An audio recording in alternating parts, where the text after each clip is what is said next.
আপনি কি সিরিয়াসলি বলছেন জামাই বাবু? জীবনের চেয়ে বেশি সিরিয়াসলি কথা আমি কোনোদিন বলিনি। ধ্যাৎ, আমার মনে হয় আপনি আমার সঙ্গে ঠাট্টা করছেন।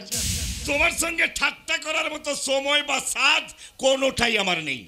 একেবারে নির্ভেজাল সত্যি কথা বলছি। তুমি দয়া করে বাড়ি ছেড়ে চলে গেলে আমি একটু হাঁপ ছেড়ে বাঁচবো। এবার বোধহয় সত্যি আপনি আমাকে অপমান করছেন। আবার বোধহয় বলছো কেন?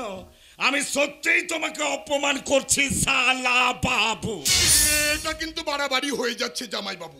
এবার হাজার সাদাসাদি করলেও আমি কিন্তু এখানে থাকতে পারবো না। কেউ সাদাসাদি করবে না, তুমি নিশ্চিন্ত পথ দেখতে পারো। বেশ, তাহলে আমি সত্যি সত্যি চলে যাব। মিথ্যে মিথ্যে কথা বলে আর সময় নষ্ট না করে চলো। আমি দারোয়ানকে দিয়ে তোমার জন্য ট্যাক্সি ডাকিয়ে দিচ্ছি। চলো চলো। আরে দাঁড়ান দাঁড়ান দাঁড়ান, আগে সজলের বিয়েটা হয়ে যাক। সজলের বিয়ে পর্যন্ত তুমি এ বাড়িতে থাকবে? নিশ্চয়ই, মামা হিসেবে আমার তো একটা দায়িত্ব আছে না? সজলের বিয়েটা ভালোই ভালো হয়ে গেলে আমি আমার বউ বাচ্চার কাছে চলে যাব। এই অপমান সহ্য করে এক মিনিটও আমি আর এখানে থাকবো না। তার মানে আমার সর্বনাশটা সম্পূর্ণ করে তারপরেই তুমি এ বাড়ি ছেড়ে যাবে? না বাবু না, সর্বনাশ হওয়ার অনেক আগে আমি সাবধান হয়ে গেছি। তাই হিসেবের আসল খাতা মামা বাবুর ঘর থেকে চুরি করে নিয়ে এসেছি। এই দেখুন বাবু, এই দেখুন। ওই দেখি দেখি দেখি, এই তো সেই আসল খাতা। এখানে স্পষ্ট লেখা আছে গত মাসে কোম্পানি 10 লাখ টাকার মাল তৈরি করেছে। আমি কি বলেছি যে কোম্পানি মাল তৈরি করেনি? মাল তৈরি হলে লোকসান হবে কি করে? মালটা বিক্রি করে তো লাভই হয়েছে। মালগুলো বোধহয় বিক্রি হয়নি। তাহলে সেই মালগুলো গেল কোথায়? গোডাউন তো একেবারে খালি। বড়দের কথার মধ্যে তুই একদম কথা বলবি না। বেশ, তাহলে আপনি বলুন সেই মালগুলো গেল কোথায়? শুনছেন শুনছেন জামাই বাবু, চাকরটা কি বলছে শুনছেন? যে চাকরি করে সেই চাকর। আপনিও বাবুর কারখানায় চাকরি করেন, সেই হিসেবে আপনি আর আমি একই জাতের লোক। শুনছেন জামাই বাবু, রাস্কেলটা কি বলছে শুনছেন? রতন আমার মনের কথাটা বলেছে। ব্যবসার সাথে শালা জামাই বাবুর কোনো সম্পর্ক নেই। ও যা বলছে তার জবাব দাও। আপনি যখন আমাকে বিশ্বাসই করেন না, তখন আর জবাব দিয়ে কি লাভ? তাহলে আমি একটা প্রশ্ন করি। সপ্তাহে সপ্তাহে যে দেশের বাড়িতে মোটা টাকা মানি অর্ডার করছেন, সেই টাকাটা কোথায় পাচ্ছেন? আমি কোনো থার্ড পার্সনের কাছে আমার প্রাইভেট পার্সোনাল কথার জবাব দেব না। জবাব দেওয়ার মুখ আপনার নেই মামা বাবু। তাই এমন দেবতার মতো মানুষটার বুকের উপর বসে তার দাড়ি উপড়াচ্ছেন। রতন একটা চাকর, তাই ও চুরি করলে ঘাড় ধাক্কা দিয়ে বাড়ি থেকে বার করে দিতে পারে। কিন্তু তুমি হলে আমার পরম আত্মীয়। তোমাকে বার করবো কেমন করে বলতে পারো? জাদু আমার ভাই, ওকে কেউ এ বাড়ি থেকে বের করে দিতে পারবে না। 100 বার পারবো, 1000 বার পারবো। আমি তোমারই কথা মতো ওকে আমার রোলিং মিলের গোডাউন কি পার করে বসিয়েছি। অথচ সেখানে বছরের পর বছর লোকসান বেড়েই চলেছে। জাদুর জন্য তোমার লোকসান হয়েছে? হচ্ছে কি না হিসেবের খাতাটা খতিয়ে দেখলেই বুঝতে পারবে। এই দেখো, গত মাসে কারখানায় 10 লাখ টাকার লোহার রড তৈরি হয়েছে, একটা টাকারও বিক্রি হয়নি। অথচ গোডাউন একদম খালি। সেখানে লোহার রড তো দূরের কথা, একটা পেরেকও খুঁজে পাবে না। তা আমি কি করব? আপনার গোডাউনে যাই দূর, ওরা সব খেয়ে ফেলেছে। ইঁদুর লোহার রড খেয়ে ফেলেছে? লোহার রড খাবে কেন রে হতভাগা? ইঁদুর খাতাপত্রগুলো কেটে কুটি কুটি করে খেয়ে ফেলেছে। তাই তো আমি হিসাব মেলাতে পারছি না রে দিদি। তাই বল। দেখো তো, তুমি শুধু শুধু চাদুর ওপর রাগ করছো। দোস্ত চাদুর নয়, ইঁদুরের। বাহ বাহ বাহ, চমৎকার। ইঁদুর শুধু ধান খায় না, তোমাদের মতো ভদ্রলোকদের মানও বাঁচা। মামা বাবু গো, এবার থেকে কারখানায় গণেশ পুজো না করে ইঁদুর পুজো করো, তাতে লাভটা অনেক বেশি হবে। চাদুর সঙ্গে তুই এভাবে কথা বলতে পারিস না। মনে রাখিস, ও এ বাড়ির আত্মীয়। না ম্যাডাম না, আত্মীয় হয় তো সহজ কথা নয়। কথাই বলে সাপ শালা আর জানোয়ার কেউ নয় আপনার। যেই সুযোগটি পাবে মরণ কামড় দেবে। কি আস্পর্ধার কথা! যেমনি বাবু আর তেমনি হয়েছে তার চাকর। না ভুল বললেন মিসেস মজুমদার। রতনের মতো স্পষ্ট কথা আমি বলতে পারি না, নইলে রতনের বলা কথাটা অনেকদিন আগে আমার বলা উচিত ছিল। বাবু সর্বনাশ হয়ে গেছে, বাবু সর্বনাশ হয়ে গেছে। আবার কি সর্বনাশ হয়ে গেছে? চুপ করে আছিস কেন, বল। কালু বাতানের ট্রেন দুর্ঘটনায় সত্যবাবু মারা গেছে। কি বলছিস তুই রতন? আমাদের সত্য মারা গেছে? না না না, এ হতে পারে না, কখনোই হতে পারে না। হে ভগবান, এ তুমি কি করলে? এমন একটা সৎ খাঁটি মানুষকে তুমি দুনিয়া থেকে শেষ করে দিলে। উনি মানুষ ছিলেন না বাবু, উনি মানুষ ছিলেন না, উনি ছিলেন দেবতা। তাই এই শয়তানের পৃথিবী থেকে অসময়ে তিনি চলে গেলেন বাবু। রতন, আমি এক্ষুনি একবার ওদের বাড়িতে যাব। এত বড় বিপদের দিনে একবার ওদের পাশে গিয়ে আমাকে দাঁড়াতে হবে। না না, ওখানে আপনি আর যাবেন না জামাই বাবু। আপনি তো মহুয়ার সঙ্গে সজলের বিয়ে দিচ্ছেন। মহুয়া এখনই এ ঘরে আসছে। না, মহুয়ার কোনোদিন এ বাড়িতে আসবে না। আসবে না কেন? আমার বাবার সঙ্গে দেখা করার চেয়ে অন্য অনেক জরুরি কাজ আছে তার। ঠিক আছে, সে মুম্বাই যাচ্ছে হিন্দি ছবির অভিনয় করার জন্য। ঠিক আছে, আজ না হয় পরে একদিন আসবে। না, তাকে আর কোনোদিন এ বাড়িতে আসতে হবে না। আমার বাবার সম্মানের চেয়ে অন্য কাজ যার কাছে বড়, সে কিছুতেই এ মজুমদার বাড়ির বউ হতে পারে না। রাগের মাথায় কোনো কিছু ঠিক করে ফেলিস না সজল। ঠান্ডা মাথায় মহুয়ার কথাটা ভাব, একটু চিন্তা কর। আমি ভেবেচিন্তে বলছি মা, আমি ভেবেচিন্তে বলছি। যার জন্য আমি রাজার ঐশ্বর্য ত্যাগ করে চলে যেতে চেয়েছিলাম, আমার জন্য সে সামান্য হিন্দি ছবির হাতছানিটাকে ছাড়তে পারলো না। এর মধ্যে কোনো কিছু নেই মা। আমি একটা ভাঙা কাজকে কোহিনূর মনে করেছিলাম, কিন্তু আজ জানলাম আমার বাবার কথাই ঠিক। জীবনের রঙ্গমঞ্চে মহুয়া শুধু আমার সঙ্গে অভিনয় করে গেছে মা। মহুয়া শুধু আমার সঙ্গে অভিনয় করে গেছে। তাহলে তুমি কি আরো কিছুদিন সেই অভিনেত্রীর জন্য অপেক্ষা করে থাকবে? না বাবা, অভিনেত্রী মহুয়াকে আমি আমার মন থেকে মুছে ফেলেছি। থ্যাংক ইউ মাই সন। এই না হলে আমার সন্তান। হ্যাঁ, এদিকে আর একটা দুর্ঘটনা ঘটে গেছে। এইমাত্র জানতে পারলাম সত্য হাবিলদার ট্রেন দুর্ঘটনায় মারা গেছে। আমি এক্ষুনি একবার ওদের বাড়িতে যাচ্ছি। হ্যাঁ, সেখানে কি আমি তোমার জন্য পাকা কথা বলে আসতে পারি? হ্যাঁ বাবা, জীবনের চেনা পথটা যদি হারিয়ে যায়, তাহলে অচেনা অন্ধকারকে মেনে নিতে আমার কোনো আপত্তি নেই বাবা, আমার কোনো আপত্তি নেই। আমি জানতাম সজল একটা মরিচিকার পেছনে ছুটছে, কিন্তু এত তাড়াতাড়ি যে তার ভুল ভেঙে যাবে সেটা আমি ভাবতে পারিনি। সে যাই হোক, রতন বাবু, তুই কি একবার আমার সঙ্গে ওদের বাড়িতে যাবি? না না না না, ওখানে আপনারা আর যাবেন না জামাই বাবু। ওই হাবিলদারের বোনের সঙ্গে আর কিছুতেই ভাগনার বিয়ে হতে পারে না। কেন? সে মেয়েটার অপরাধ। অপরাধ? ওই রকম একটা অপয়া মেয়েকে ঘরের বউ করে নিয়ে আসা উচিত নয়। অপয়া? নিশ্চয়ই বিয়ের কথা পাকা হতে না হতেই যার দাদাটা শেষ হয়ে গেল, সে অপয়া নয় তো কি? না মা ঠাকুরজি, অপয়া নয়। এই যে আপনি, আসুন মা, আসুন আসুন আসুন। আমি এক্ষুনি একবার আপনাদের বাড়িতে যাবো বলে ভাবছিলাম। হ্যাঁ, আলাপ করিয়ে দিই, এই হলো রতন, আমাদের বাড়ির কাজের লোক। তবে বাড়ির লোক বললেও ভুল বলা হবে না। এই হলো আমার শালা চাঁদমোহন, আর ইনি হলেন আমার স্ত্রী সুপর্ণা। সুপর্ণা, ইনি হলেন সত্যের স্ত্রী মমতা, হতভাগিনী মমতা, নমস্কার। আপনি সত্যের স্ত্রী? এখনো রঙিন শাড়ি, শাখা সিঁদুর পরে আছে। আপনার স্বামী তো না। আমি বিশ্বাস করি না, উনি কিছুতেই মরতে পারেন না, কিছুতেই না। কি বলছেন আপনি? খবরের কাগজ প্রথম পাতায় কি লিখেছে? জানি, ওরা আমার কাছেও এসেছিল, ওর হাত ঘড়িটা আমাকে দিয়ে গেছে শুধুমাত্র সেটার উপরেই ভরসা করে। আমি কি আমার স্মৃতির সিঁদুর মুছে ফেলতে পারি? আপনি কি বলছেন আমি ঠিক বুঝতে পারছি না মা। দেখুন, দুর্ঘটনার পরে মৃতদেহগুলো এমন তালগোল পাকিয়ে গিয়েছিল যে সেগুলোকে মানুষ বলে চেনার উপায় ছিল না। প্রায় 30টা দেহকে ওরা শনাক্ত করতে পারেনি। আমরা সেখানে পৌঁছানোর আগে সেগুলোকে পুড়িয়ে ফেলেছে। ওই ঘড়িটার পেছনে ওর নাম লেখা ছিল বলে ওনারা ধরে নিয়েছেন উনি আর বেঁচে নেই। বেঁচে থাকলে নিশ্চয়ই ঘরে ফিরে আসতো। আসবে, আসবে, নিশ্চয়ই আসবে। সাবিত্রী স্মৃতির সিঁদুরে যমরাজের কাছ থেকে সত্যবানকে ফিরিয়ে এনেছিল, তাই এই সিঁদুরের জটটুকুকে সম্বল করে আমি ওর জন্য অপেক্ষা করে থাকবো। এই কথা শুনলে আজকালকার যুগে লোকে পাগলই বলবে।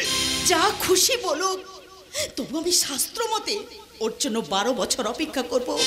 তার মধ্যে যদি উনি না ফেরেন, তখন আমি আমার শীতের সিঁদুর মুছবো, হাতের শাখা ভাঙবো, আমি সাধ্য শান্তি সব করব। কিন্তু তার আগে আমি বিধবার বেশ ধরতে পারবো না, কিছুতেই না। বাহ বাহ বাহ বাহ বাহ বাহ, চমৎকার মা, চমৎকার। আপনার এই মনের জোর দেখে আমার মনটা আনন্দে ভরে গেল। ভগবানের কাছে প্রার্থনা করি তিনি যেন আপনার মনস্কামনা পূর্ণ করেন। ভগবান কি করবেন আমি জানি না, তবে ওর মনের ইচ্ছাটা আমাকে পূর্ণ করতেই হবে। তাই তো এতটা পথ আমি একা ছুটে এসেছি আপনাদের কাছে। আপনাদের যদি কোনো আপত্তি না থাকে। আপত্তি আমাদের? না না না, কিসের আপত্তি, কিসের আপত্তি? ওই 5 তারিখের শুভ লগ্নে সম্পূর্ণ সজলের শুভ পরিণয় হবে। তাছাড়া সত্যকে আমি যে কথা দিয়েছি সে কথা তো আমাকেই রাখতে হবে। তাহলে আজ আমি নিশ্চিন্ত হয়ে বাড়ি ফিরে যাচ্ছি, ওদিকে অনেক কাজ আছে আমার। বেশ, তাহলে চলুন, গাড়ি করে আপনাকে স্টেশনে পৌঁছে দিচ্ছি। তার কোনো দরকার নেই। ভগবান যখন আমাকে জীবন যুদ্ধে একা করে দিয়েছেন, তখন আমাকে একাই পথ চলতে হবে। ওই মানুষটা জীবনে কারো কাছে কোনোদিন হাত পেতে কোনো সাহায্য নেয়নি, তাই ওর পায়ের চিহ্ন ধরেই আমি এগিয়ে যাব। মিটিয়ে দেব বেচা কেনা, মিটিয়ে দেব কেনা পাওনা, বন্ধ হবে কানা গোনা এই বাড়ি, তখন নাই বা মনে রাখলি হারার পানে চেয়েছে, তখন নাই বা কাছে রাখলি, যখন বিনা মোর পায়ের চিহ্ন এই বাড়ি, আমি বাইব না আর খেয়া তুরি ঘাটি, যখন বিনা মোর পায়ের চিহ্ন এই বাড়ি, যখন বিনা মোর পায়ের চিহ্ন এই বাড়ি, যখন বিনা মোর পায়ের চিহ্ন এই বাড়ি। বাহ, সামান্য একজন গ্রামের মেয়ে হয়ে কি অসাধারণ তার মনের জোর। আমাদের এই শিক্ষিত সমাজে এমন মনের জোরের মহিলা পাওয়া যায় না রে রতন বাবু। আমাদের সমাজের মহিলারা হাঁ করে বসে থাকেন, কখন তার স্বামীটি চোখ বুঝবেন আর সেই মৃত স্বামীটির টাকায় তিনি সুখ সাগরে ভাসবেন। অসভ্যের মতো কথা বলো না। যে মেয়েটা বিধবা হয়েও সধবার বেশে ঘুরে বেড়াতে পারে, সে মোটেও ভদ্র মহিলা নয়।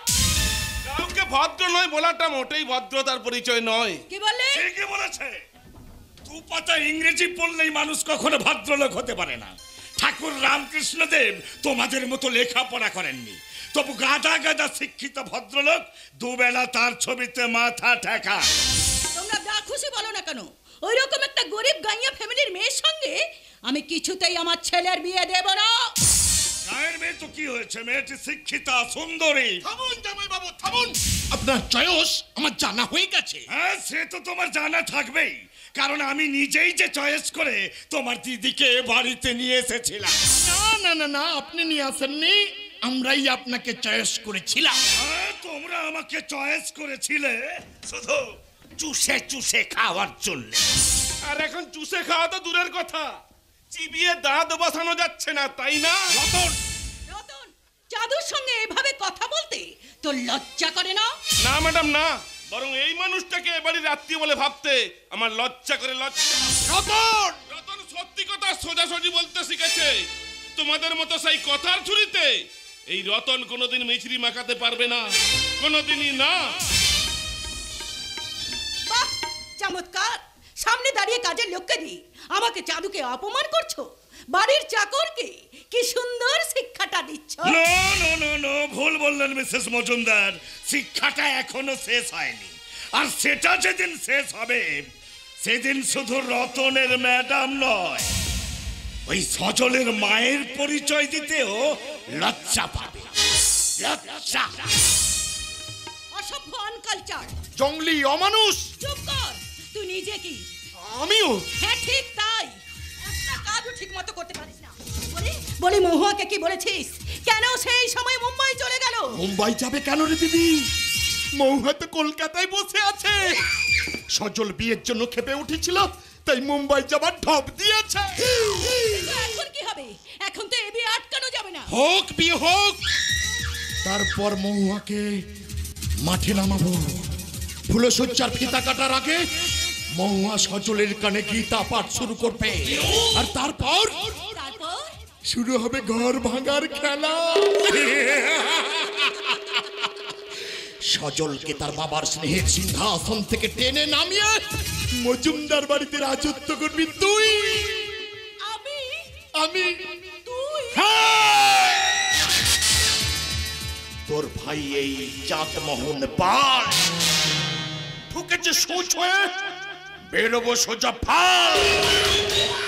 তাই তো মজুমদার বাড়িতে পেতেছি চক্রান্তের জাল। জামাই বাবুর পেছনে দিতে সাল, আমি সাজবো ভয়ঙ্কর মহাকাল। চাঁদমোহন একই মায়ের গর্ভে জন্মানো সার্থক দুই ভাই আর বোন।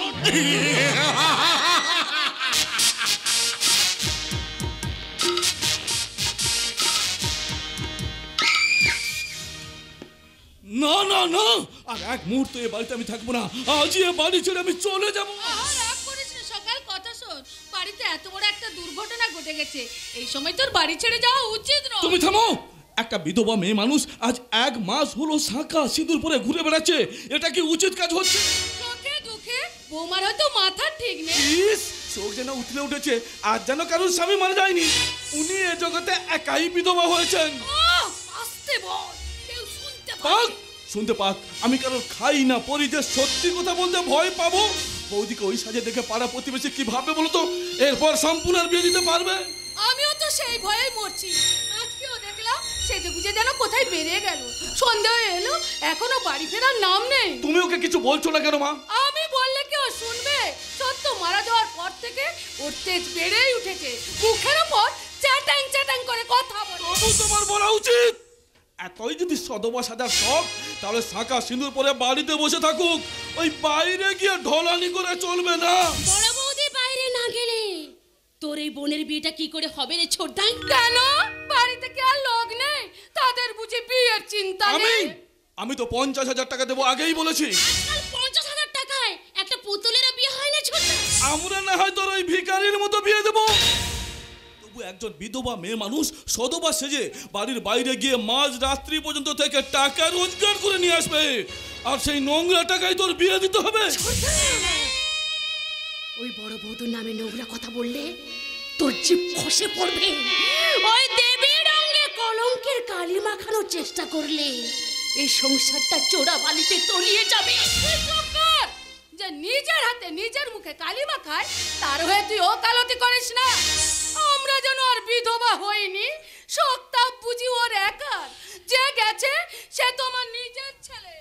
এই বয়সে আমি পড়ে রইলাম, অমন একটা জোয়ান ছেলেকে ভগবান কেড়ে দিল। এই যে বিধির বিধান, মেনে নিতেই হবে। আপনি ঠিক বলছেন মা। জীবনের রেলগাড়িটা অ্যাক্সিডেন্ট করলেও তার চলা কখনো থেমে থাকে না। একে আপনি, আপনাকে তো ঠিক চিনতে পারলাম না। কি করে চিনবেন? আমি কলকাতা রেল কোম্পানির হেড অফিস থেকে এখানে এসেছি। দুর্ঘটনার এতদিন পরে আপনারা আমাদের খোঁজ নিতে এলেন? সরকারি কাজের কিছু নিয়ম আছে, তা মেনে আমাকে এখানে আসতে হয়েছে। বলুন বাবা, কি জন্য আপনি এসেছেন? আপনার দুঃখে সান্ত্বনা দেওয়ার মতো ভাষা আমার জানা নেই, তবে একটা ক্ষুদ্র আশার আলো নিয়ে আমি এখানে এসেছি। আশার আলো? কিসের আশার আলো? সত্যবাবুর মৃত্যুর জন্য রেল কোম্পানি 5 লক্ষ টাকা মঞ্জুর করেছে। 5 লক্ষ টাকা? দেখলে দেখলো তো মা, দেখলে দাদা যাওয়ার সময় বলেছিল সম্পূর্ণ আর বিয়ের টাকা সম্পূর্ণ করবে, অথচ নিজের জীবন দিয়েও কিভাবে সম্পূর্ণ আর বিয়ের টাকাটা পাঠিয়ে দিল। আমার বিয়ের টাকা কেন বলছো? ও টাকা বৌদির টাকা। চুপকার, টাকার ব্যাপারে তোর কথা বলার কি দরকার? সকালে বাড়ির কর্তা, ও যা ভালো বুঝবে তাই করবে। তাহলে বৌদির সারাটা জীবন কি করে চলবে? আরে আমরা তো আছি। বৌদি একা মানুষ, আমাদের সংসারে মাথার উপর মায়ের মতো বসে থাকবে। তাছাড়া দাদা তোকে বড্ড ভালোবাসতো।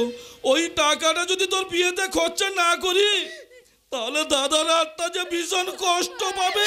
না ছোটদা না, এই অন্যায় আমি জানি বাপ। বোধে দীর্ঘশ্বাস আর চোখের জল আমার নতুন জীবনের চলার পথকে পিছল করে দেবে।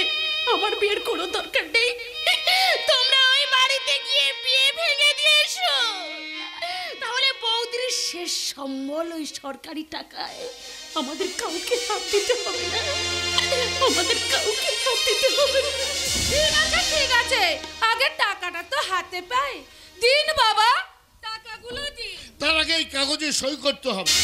দিন, কাগজটা আমাকে দিন। মা তো চোখে কম দেখেন, তাই আমি সই করে দিচ্ছি। না, আপনাদের কারোর সইতে কাজ হবে না। সই করতে হবে সত্যবাবুর স্ত্রীকে, তবেই 5 লক্ষ টাকার চেক পাবেন। তিনি কোথায়? কেমন আইন রে বাবা, ছেলের মা পর হয়ে গেল, আর পরের ঘরের মেয়ে হলো কিনা সব টাকা পয়সার মালিক। আইন তো তাই বলে মা। ইস, বৌদি যে এই সময় কোথায় গিয়ে বসে রইলো? আমি একটু হরিষাক্কার দোকানে গিয়েছিলাম ঠাকুরপো, আমার গয়নাগুলো ভেঙে ঠাকুরজির জন্য নতুন করে গড়তে দিয়ে এলাম। ঠিক আছে ঠিক আছে, এসো মা এসো। কি বলবো দুঃখের কথা, টাকা দিয়ে কি আর স্বামী ছেলের ক্ষতিপূরণ হয়? তবু সরকার যখন পাঠিয়েছে সে টাকাটা নিতেই হবে মা। ওই দাদার অ্যাক্সিডেন্টের জন্য রেল কোম্পানি থেকে ক্ষতিপূরণ বাবদ 5 লক্ষ টাকা পাঠিয়েছি। 5 লাখ টাকা ক্ষতিপূরণ? হ্যাঁ বৌমা, সুখে দুঃখে ওসব কথা কি আর তোমার মনে আছে? নাহলে খবরে তো ক্ষতিপূরণের কথা বলেছি। হ্যাঁ হ্যাঁ, মনে পড়েছে। 5 লাখ টাকা, ওই টাকাটা পেয়ে গেলেই তো ঠাকুরজির বিয়ের জন্য আর আমাদের কোনো চিন্তা থাকবে না। আমরা তো এতক্ষণ ওই কথাটাই বলা বলি করছিলাম। ওই টাকাটা সম্পূর্ণ বিয়েতে খরচা হলে তোমার কোনো আপত্তি থাকবে তো বৌদি? ছি ছি, আমি আপত্তি করবো কেন? কিন্তু বৌদি, ও টাকা তোমার, আমরা কেউ তা ছুঁতে পারবো না। ওই টাকা আমিও ছুঁতে পারবো না রে মা। আপনি ওই টাকা নিয়ে নিন। নিশ্চয়ই নেবো মা, নিশ্চয়ই নেবো। তার আগে তুমি একটা সরকারি কাগজে সই করে দাও। সরকারি কাগজ? হ্যাঁ, সত্যবাবুর ডেথ সার্টিফিকেট। তিনি যে মারা গেছেন এটা স্বীকার করে নিয়ে এই ফর্মে সই করলে তবেই 5 লক্ষ টাকার চেক পাবেন। না, উনি মারা গেছেন এ কথা আমি কিছুতেই বিশ্বাস করি না। ওই কাগজে আমি সই করতে পারবো না। সই করতে হলে অন্য কেউ করুক, আমি ওই কাগজে কিছুতেই সই করতে পারবো না। তাহলে এই কাগজ আর চেক আমাকে ফিরিয়ে নিয়ে যেতে হবে। আপনারা যা খুশি করুন। আমি বিশ্বাস করি ও একদিন ঠিক ফিরে আসবে, আর তাই তো আমি এখনো শতবার বেশ ধরে ওর জন্য আমি অপেক্ষা করে আছি। আপনার বিশ্বাসের অমর্যাদা আমি করতে পারবো না, যদিও জানি এটা ঠিক না। তবু ভগবানের কাছে প্রার্থনা করি তিনি যেন আপনার বিশ্বাসের মর্যাদা রাখেন। চলি, নমস্কার। তুমি কি করলে বৌমা? জেনে শুনে সম্পূর্ণ এত বড় সর্বনাশ করলে। বৌদি আমার কোনো সর্বনাশ করেনি মা, বরং আমি বৌদির সর্বনাশ করেছি। আমার জন্যই বড়দাকে ধান বাঁধে যেতে হয়েছিল। আমার বিয়ের চিন্তাতেই তোমাদের চেনা মুখগুলো আমার চোখের সামনে একটু একটু করে বদলে যাচ্ছে। মনে হচ্ছে এই সংসারের সব অশান্তির মূলে তাই শুধু আমি। নারী সম্পূর্ণ না। বেঁচে থাকতে যে মানুষটাকে আমরা চুষে খেয়ে ছিপে করে দিয়েছি, মরার পরেও সে ছিপেটুকু দিয়ে আমাদের সুখের শয্যায় আরামের গদি বানিয়ে নিশ্চিন্তে শুয়ে সুখের ঘুম ঘুমোতে চাইছে। সম্পূর্ণ? হ্যাঁ রে ছোটদা, হ্যাঁ, বাস্তব সত্য কথাটা এই সমাজের মানুষের কাছে আমাকে চিৎকার করে বলতে দে। দাদার ডেড বডি নিয়ে ভাই, আর ছেলের ডেড বডি নিয়ে মা আজ ব্যবসায় নেমেছে। ব্যবসায় একবিংশ শতাব্দী নতুন বাজারে ঈশ্বর সত্যব্রত রায় আজ তার সংসারের কাছে শুধু একটা দামি নিলামের মাল, শুধু একটা দামি নিলামের মাল, শুধু একটা দামি নিলামের মাল। শোনো, কথা শোনো ঠাকুরজি, কথা শোনো। খবরদার, তুমি বাড়ির বাইরে যাবে না। কি বলছেন মা? ঠিকই বলছে। অসতী কুলোটা মেয়ে মানুষ বিধবা হয়ে শতবার ভেগ ধরতে তোমার লজ্জা করে না? ঠাকুরপো, এ বাড়িতে বাস করে ওইসব নষ্টামি করা করা চলবে না। কাল সকালের মধ্যে এই বাড়ি ছেড়ে তুমি চলে যাবে। না না মা না, আপনার ছাড়া এই বাড়ি ছাড়া এই দুনিয়ায় আজকে আমার অন্য কোনো আশ্রয় নেই। কেন? ওই পুকুরে জল আছে, একটা দড়ি কলসি ম্যানেজ করে ডুবে মরগে যাও। মরতে পারলে তো আমি বেঁচে যেতাম ঠাকুরপো, কিন্তু কিন্তু তোমার দাদার জন্য যে আমাকে বেঁচে থাকতেই হবে। সতী সাবিত্রী পিস শাশুড়ি এসেছে। শোনো, আজ তুমি এখানেই থাকবে, কাল সকালে এক কাপড়ে এ বাড়ি ছেড়ে চলে যাবে। এই কথাটা বলে দিয়ে গেলাম। না মা না, আপনি আপনি আমাকে দুবেলা যত খুশি গালাগালি করুন, তবু তবু এ বাড়ি ছেড়ে আমাকে চলে যেতে বলবেন না মা। এ বাড়ি ছেড়ে আমাকে চলে যেতে বলবেন না। চুপ! আজকে তুমি এখানেই থাকবে। আমি দরজা বন্ধ করে শুতে যাচ্ছি, দেখি তো তেজ ভাঙে কি না।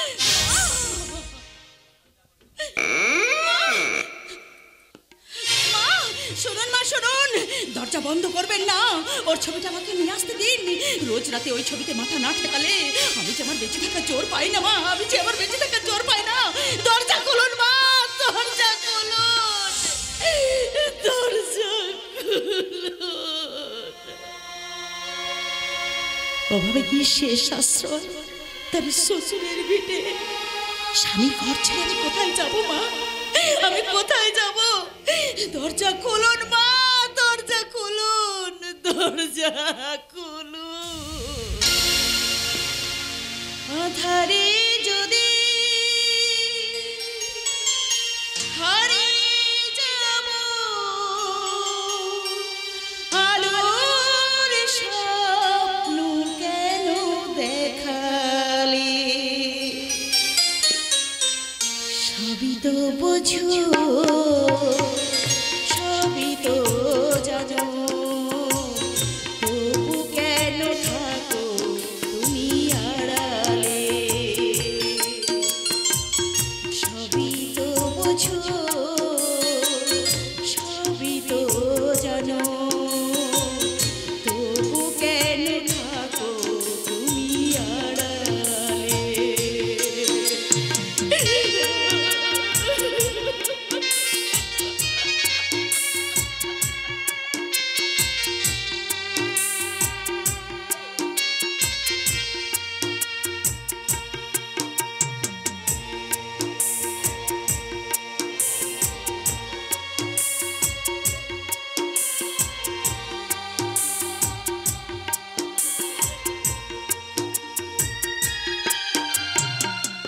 ফুল হবে যদি কাগজের ফুল, এ বিনায় সাধা সব সুর ভুল। ফুল হবে যদি কাগজের ফুল, এ বিনায় সাধা সব সুর ভুল। এইটুকু সাধ এত অপরাধ, কি ক্ষতি ছিল আগে জানা নেই। সবই তো বোঝো, সবই তো জানো, তবু কেন থাকো তুমি আড়ালে? তবু কেন থাকো তুমি আড়ালে? তবু কেন থাকো তুমি আড়ালে? মরবো।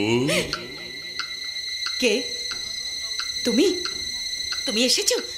আমি জানতাম, আমি জানতাম তুমি। না না না না, কি স্বপ্ন, কি স্বপ্ন? না না, এ স্বপ্ন নয়, স্বপ্ন নয়। তাহলে তাহলে সত্যি তুমি এসেছো? হ্যাঁ মরবো। জানো জানো, ওরা ওরা তোমার ঘড়িটা নিয়ে এসে প্রমাণ করতে চেয়েছিল তুমি তুমি নাকি মারা গেছো। ওটা ওটা আমি আমার কাছে সব সময় রাখি।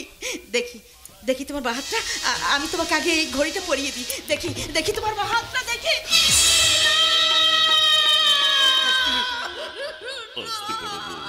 চেঁচিও না, চেঁচিও না। ওই কাটা হাতটা পেয়ে ওরা ধরে নিয়েছিল, আমি আমি মরে গেছি। কি হয়েছিল তোমার?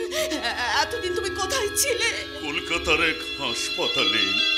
কিন্তু কিন্তু অন্য সবাই তো ছিল ধানবাদ আর আসানসোলের রেল হাসপাতালে। হ্যাঁ, দুর্ঘটনার পর ওখানকার হাসপাতাল থেকে একটা অ্যাম্বুলেন্স রোগী নিয়ে কলকাতা আসছিল। তাড়াহুড়োর মাঝে ওরা আমাকে সেই অ্যাম্বুলেন্সে তুলে দেয়। তারপর আমার খবর আর কেউ রাখেনি, আর আমারও নাম ধাম পরিচয় কিছুই মনে ছিল না। কিন্তু কিন্তু কিছুদিন আগে আমার সবকিছু মনে পড়তে আমি ওখান থেকে পালিয়ে এসেছি। জানো জানো, ওরা কেউ বিশ্বাস করে না, কেউ বিশ্বাস করে না যে তুমি বেঁচে আছো। আমাকে আমাকে এক ঘরে করে দিয়ে ওরা ভেতর থেকে দরজায় তালা বন্ধ করে রেখেছে। এবার এবার কি বলবে, এবার কি বলবে? দাঁড়াও দাঁড়াও, আমি ওদের ডাকি। না না বড় বড়, ওদের ডেকো না। ডাকবো না? না, আমি বাইরে থেকে তোমাদের সব কথা শুনেছি, তাই ওরা দরজা বন্ধ করে চলে যাওয়ার পর আমি চুপি চুপি তোমার কাছে চলে এলাম বড় বউ। কেন? বড় বউ, বড় বউ, আজ তো আমি একটা মরা মানুষ, তাই তাই আমাকে তোমরা আর বাঁচিয়ে তোলো না।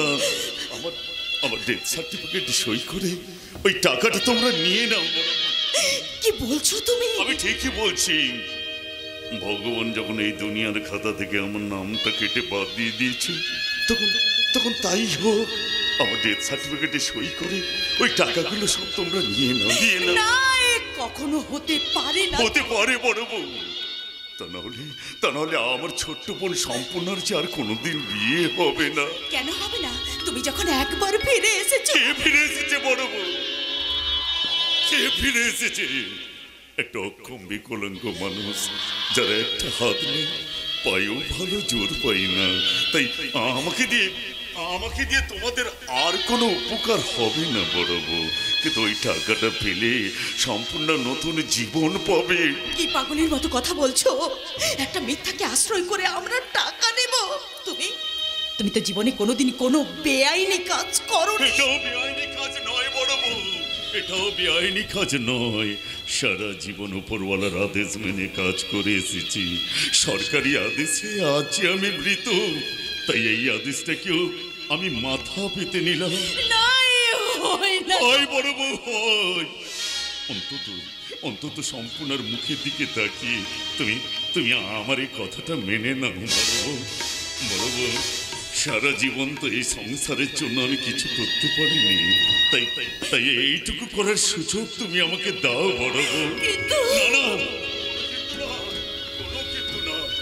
তোমার কাছে এই অক্ষম বিকলাঙ্গ স্বামীর একটাই অনুরোধ, তোমার সব আশা দুরাশার সাগরে ভাসিয়ে তোমার মুখের হাসিকে দুঃখের নিকষ অন্ধকারে লুকিয়ে রেখে আমার ছোট্ট বোন সম্পূর্ণ নবজীবনের আনন্দের হাসিটুকু তুমি আমাকে ভিক্ষে দাও না বড় বোন, তুমি আমাকে ভিক্ষে দাও।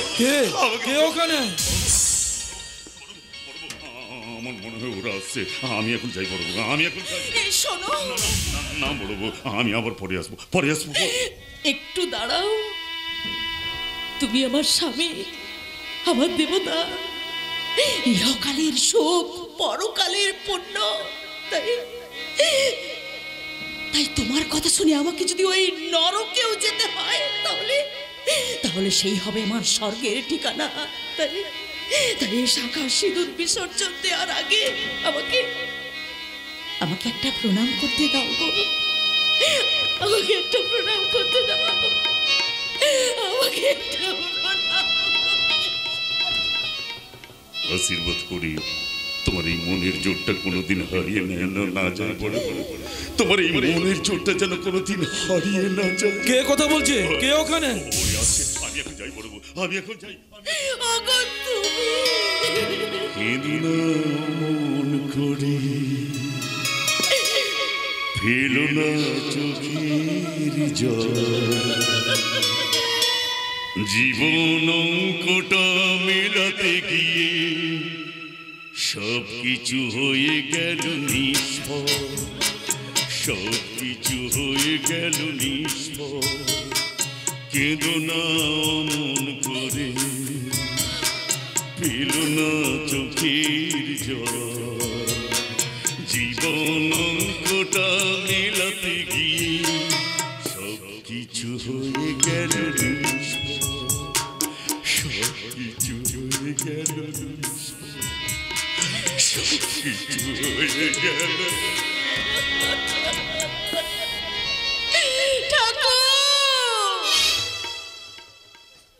স্বামীর সুখের জন্য আজ তার মঙ্গল চিহ্ন আমাকে মুছে ফেলতে হচ্ছে। এ পাপ যেন তাকে কোনোদিন স্পর্শ করতে না পারে ঠাকুর, কোনোদিন তাকে স্পর্শ করতে না পারে না। এত নোংরামি এত অনাচার আমি কিছুতেই সহ্য করব না। আমি নিজের কানে এ ঘরে একজন পুরুষ মানুষের গলা শুনেছি। ওই কোথায় সে কালা মুখী স্বামী খাকি, তাকে ঘরে ঢুকেছিলিস? বল, কার সঙ্গে কথা বলছিলিস?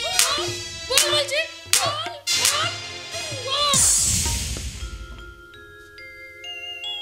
আমার ইষ্ট দেবতার সাথে তিনি আজ আমাকে জানালেন যে আপনার ছেলে আর বেঁচে নেই। আপনারা থানায় খবর দিন, আমি সরকারি কাগজে সই করব। আর আপনারা আসুন, আমার স্মৃতি সিনে মুছে দিন, হাতের শাখা ভেঙে দিন, আমাকে সাজিয়ে দিন বিধবার সাজে। আমি তোমার সিঁদুর মুছে দিলাম। মুছে গেল স্মৃতির সিঁথি, আমি খুলে নিলাম তোর হাতের শাখা। ভেঙে গেল হাতের শাখা, জীবনটা যা যাব সবাই সবাই এসেছিলি একা একা, যেতে হবে একা, জীবনটা বুঝি মিছি শুধু মরিচিকা। এসেছিলি একা একা, যেতে হবে একা, জীবনটা মরিচিকা শুধু মরিচিকা। এমনই কপালে মোর ছবি তো থাকা,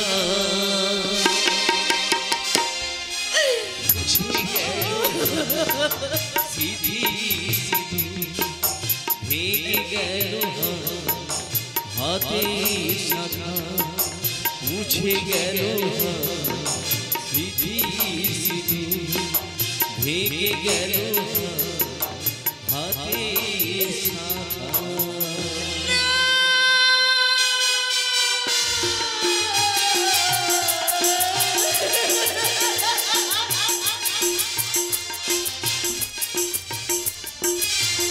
সতীর কপালে সিঁদুর নামে আর এক সতীর কপালে সিঁদুর ওঠে। ভগবানের কি বিচিত্র খেলা, তাতে আমাদের কি যায় আসে? আমরা খেতে পেলেই হলো। আজ সজল বাবুর বিয়েতে বেশ জমিয়ে খেলাম, একেবারে ফাঁসির খাওয়া। তাহলে এবার একটা হজমের গুলি খেয়ে নিন ঘটক মশাই। একটা গোটা হজমের গুলি? না বাবা, একটা গোটা হজমের গুলি খাওয়ার জায়গা থাকলে আমি আরো কয়েকটা রাজভোগ খেয়ে ফেলতাম। এখন যা অবস্থা, একটা ছোট্ট কালো জিরে রাখারও জায়গা নেই। তা থাকবে কেন? আপনি পেলে বিষ খেয়ে হজম করে দিতে পারেন। তা যা বলেছেন, আমি তো আর আপনার মতো ভাগ্য নিয়ে জন্মাইনি যে জামাই বাবুর ঘাড়ে বসে বসে খাবো। কি বললেন? শালা হয়ে আপনি তো জামাইবাবুকে ভালোই সাল দিচ্ছেন। সকাল থেকে ভাড়ার ঘরের মিষ্টিগুলো একাই সাবার করলেন, খালি ঢুকছেন আর বেরোচ্ছেন, ঢুকছেন আর। আরে আসুন আসুন আসুন, তা আপনাদের খাওয়া দাওয়া হয়েছে তো? হ্যাঁ ভাই, অনেকদিন পরে বেশ জমিয়ে খেলাম। বউটাও খুব সুন্দর হয়েছে, সজলের সঙ্গে দারুণ দারুণ মানিয়েছে। তা সজল বাবু কোথায়? তাকে দেখছি না। দাদাবাবু বোধহয় নিচে গেছে। আসুন আপনাকে আমি আলাপ করিয়ে দিই।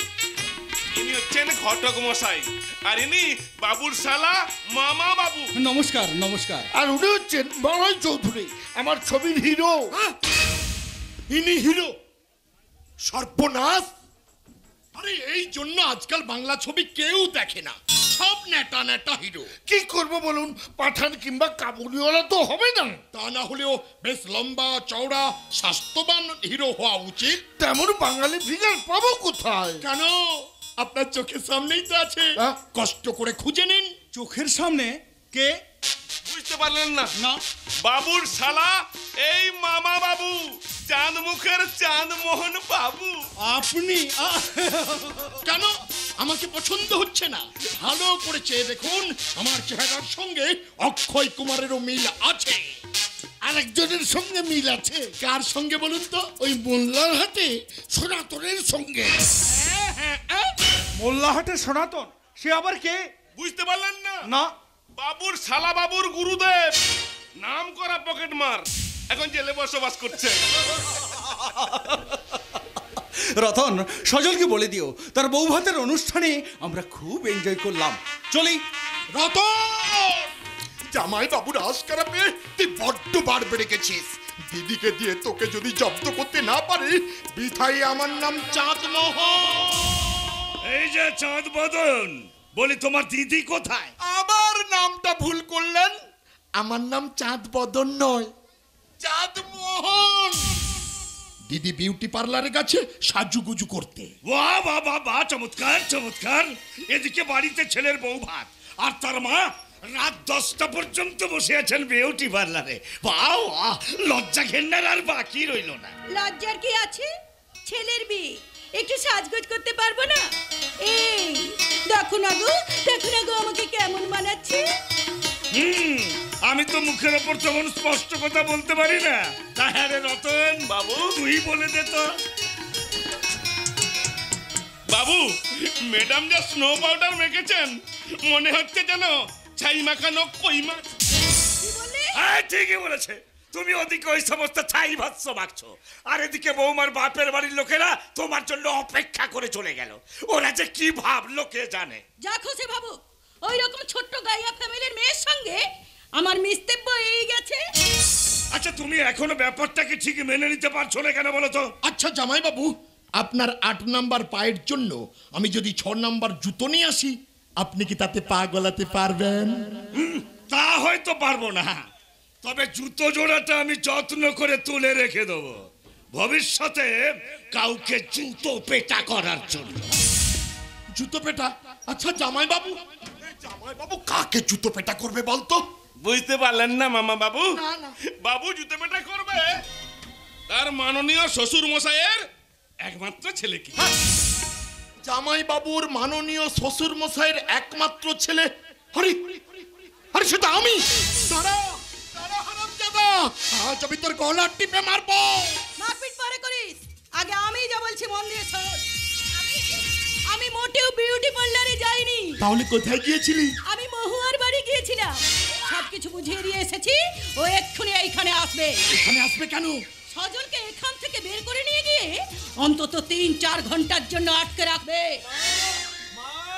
মা, এই যে মা, তুমি এখানে, এদিকে সবাই তোমার খোঁজ করছে। করুক, তবু তোর কথা ভেবে কান্নায় আমার বুক ফেটে জল বেরিয়ে আসছে। সজল, কেন, কি হয়েছে মা? মহুয়াকে তুমি এত ভালোবাসতে, অথচ বিয়ে করতে হলো কিনা একটা গাইয়া মেয়েকে। এখন আর এসব কথা ভেবে কি লাভ মামা? এ ভুল কি শোধরানো যায় না?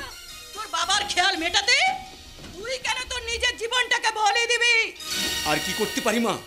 এখন আমাকে ফাঁকির সমুদ্রে মিথ্যের বালি দিয়ে সুখের বাঁধর চেষ্টা করতে হবে মা। মহুয়াকে আমাকে ভুলতেই হবে। কিন্তু আমি তোমাকে কি করে ভুলবো সজল? আপনি কে? আমি মহুয়া।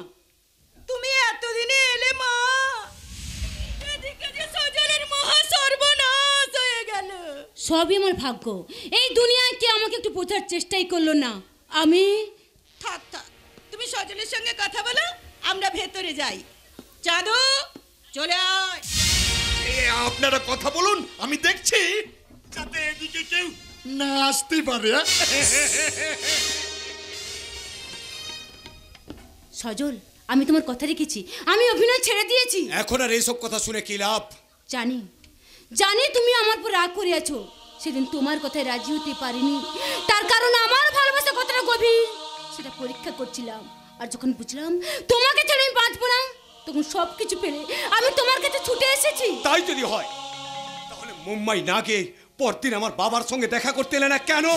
কন্ট্রাক্ট ক্যান্সেল করার জন্য আমাকে মুম্বাই যেতে হয়েছিল। নইলে ওরা আমার উপর কেস করতো। তাই তো সকালে গিয়ে সন্ধ্যার প্ল্যানে ফিরে এসেছিলাম। আর আমি তোমাকে ভুল বুঝে এত বড় সর্বনাশ করে ফেললাম। সবই আমার ভাগ্য, তোমার ভালোবাসা পাওয়া আমার ভাগ্যে নেই। শুধু একটাই দুঃখ, তুমি আমার জন্য একটা দিন অপেক্ষা করতে পারলে না। তুমি জানো না মহুয়া, আমি তোমাকে কি ভীষণ ভালোবাসি। তাই সেদিন তোমার কথায় আমার মাথায় আগুন জ্বলে উঠেছিল। এই অপরাধের কোনো ক্ষমা নেই মহুয়া, কোনো ক্ষমা নেই। আজ আমার একুল অকুল দুকুলি গেল। আমার এই ব্যর্থ জীবনের কোনো দিন ফুলসজ্জার রাত আসবে না। তোমার স্মৃতিটুকু বুকে নিয়ে বাকিটা জীবন কাটিয়ে দেব। একটা অনুরোধ করবো, তুমি রাখবে সজল? আজ রাত্রে 5টা মিনিটের জন্য তুমি আমার ঘরে আসতে পারবে? কিন্তু আজ রাতে মানে আমি যদি কাল সকালে যাই? কাল যদি তোমার মৌহার বেঁচে না থাকে? বাজে বাজে কথা বলছো, প্লিজ দুঃখ করো না, আমি যাচ্ছি। কিন্তু এক্ষুনি আমাকে ফিরে আসতে হবে। চলো আমরা এই পেছনের দরজাতে বেরিয়ে যাই। এসো আমার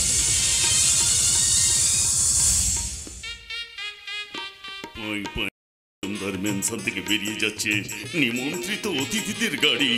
নহবদার সানাই সুরে মেতে উঠেছে সারা বাড়িটা।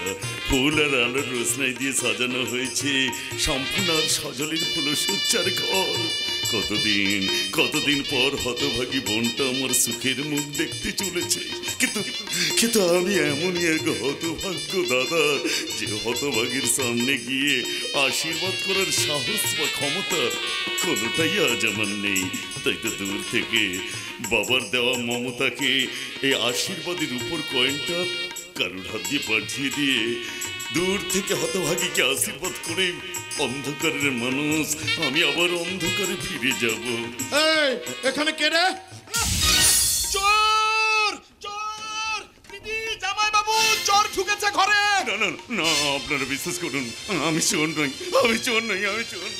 কি হয়েছে রে চাঁদু, কি হয়েছে? এই দেখুন বেটা চোর মাঝরাতে অনুষ্ঠান বাড়িতে চুরি করতে ঢুকে পড়েছে। আপনারা বিশ্বাস করুন, আমি চোর নই। চোর নই? দেখি কি সরিয়েছিস, দেখি একটা হাত নেই, তবু হাত সাফাই, মানে চুরি করতে ঢুকে পড়েছিস বেটা চোর। আমি শুনে হাসি, আঁখি জলে ভাসি। এই ছিল মোর ঘটে, তুমি মহারাজ সাধু বলে আজ আমি আজ চোর বটে। অনুষ্ঠান বাড়িতে চুরি করতে এসে হাতে নাতে ধরা পড়ার পর জ্ঞানের বুলিয়া উড়ে হা হা করে হাসছে। আজ আমি তোকে মেরেই ফেলবো। আজকে শুভ দিনে কাউকে মারবেন না, ছেড়ে দিন, যেতে দিন ওকে। হ্যাঁ, ও চেহারা দেখে তো ওকে চোর বলে মনে হচ্ছে না, পাগল কিংবা ভিখিরি টিকিরি হবে। খাওয়ার লোভে বাড়ির ভেতরে ঢুকে পড়েছে, ছেড়ে দাও ওকে। ভিখিরি? চাঁদু, দেখ তোর হাতের মুঠোয় কি আছে। দেখি তোর হাতে কি আছে দেখি। না এটা আমি দেখাবো না, এটা আমি দেখাবো না। ঝামেলা করছো কেন? কি আছে দেখাও না। না আমি দেখাবো না। একটা হাত কাটা ভিখারি মানুষ, ওর হাতের মধ্যে এমন কি দামি জিনিস থাকতে পারে? ছেড়ে দিন, যেতে দিন ওকে। দেখি দেখা বলছে। না আমি দেখাবো না। তুমি অনেক ফুলের মাঝে একটি গোলাপ, তুমি অনেক তারার মাঝে একটি চিঠা, তুমি যে আমারই ছোট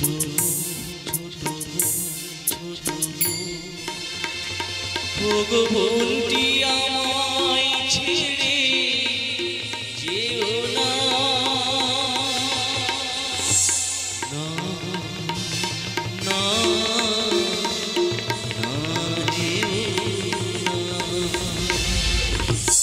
ওই দেখ, কিছু একটা সরিয়েছিল, এখন ধরা পড়ে ভয় পেয়ে ফেরত দিয়ে গেল। ওই দেখি বৌমা, দেখি কি দিয়ে গেল দেখি। এ তো বহুদিনের একটা পুরনো রূপোর টাকা। না এই জিনিস তো আমাদের নয়। তাহলে ফেরত দিয়ে গেল কেন? বুঝতে পারছি না। নাও বৌমা নাও, এটা তোমাকে দিয়ে গেছে। ওই অচেনা মানুষটার আশীর্বাদের দান হিসেবে তুমি এটাকে রেখে নাও। এখন চলো, সবাই ফুল সজ্জার ব্যবস্থা করবে। চলো। কাল ফুল সজ্জা হবে। সজল বাবু কোথায়? সজল কোথায় মানে? সজল তো এখনো বাড়ি ফেরেনি। রাত 10টা নাগাদ কোথায় যেন বেরিয়ে গেল। বেরিয়ে গেল?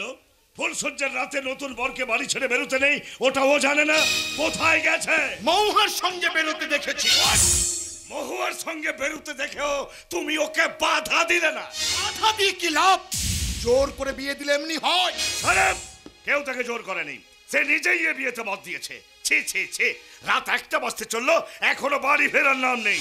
এমনি করে মজুমদার বাড়ির মান সম্মান সব ধুলায় মিশিয়ে দেবে।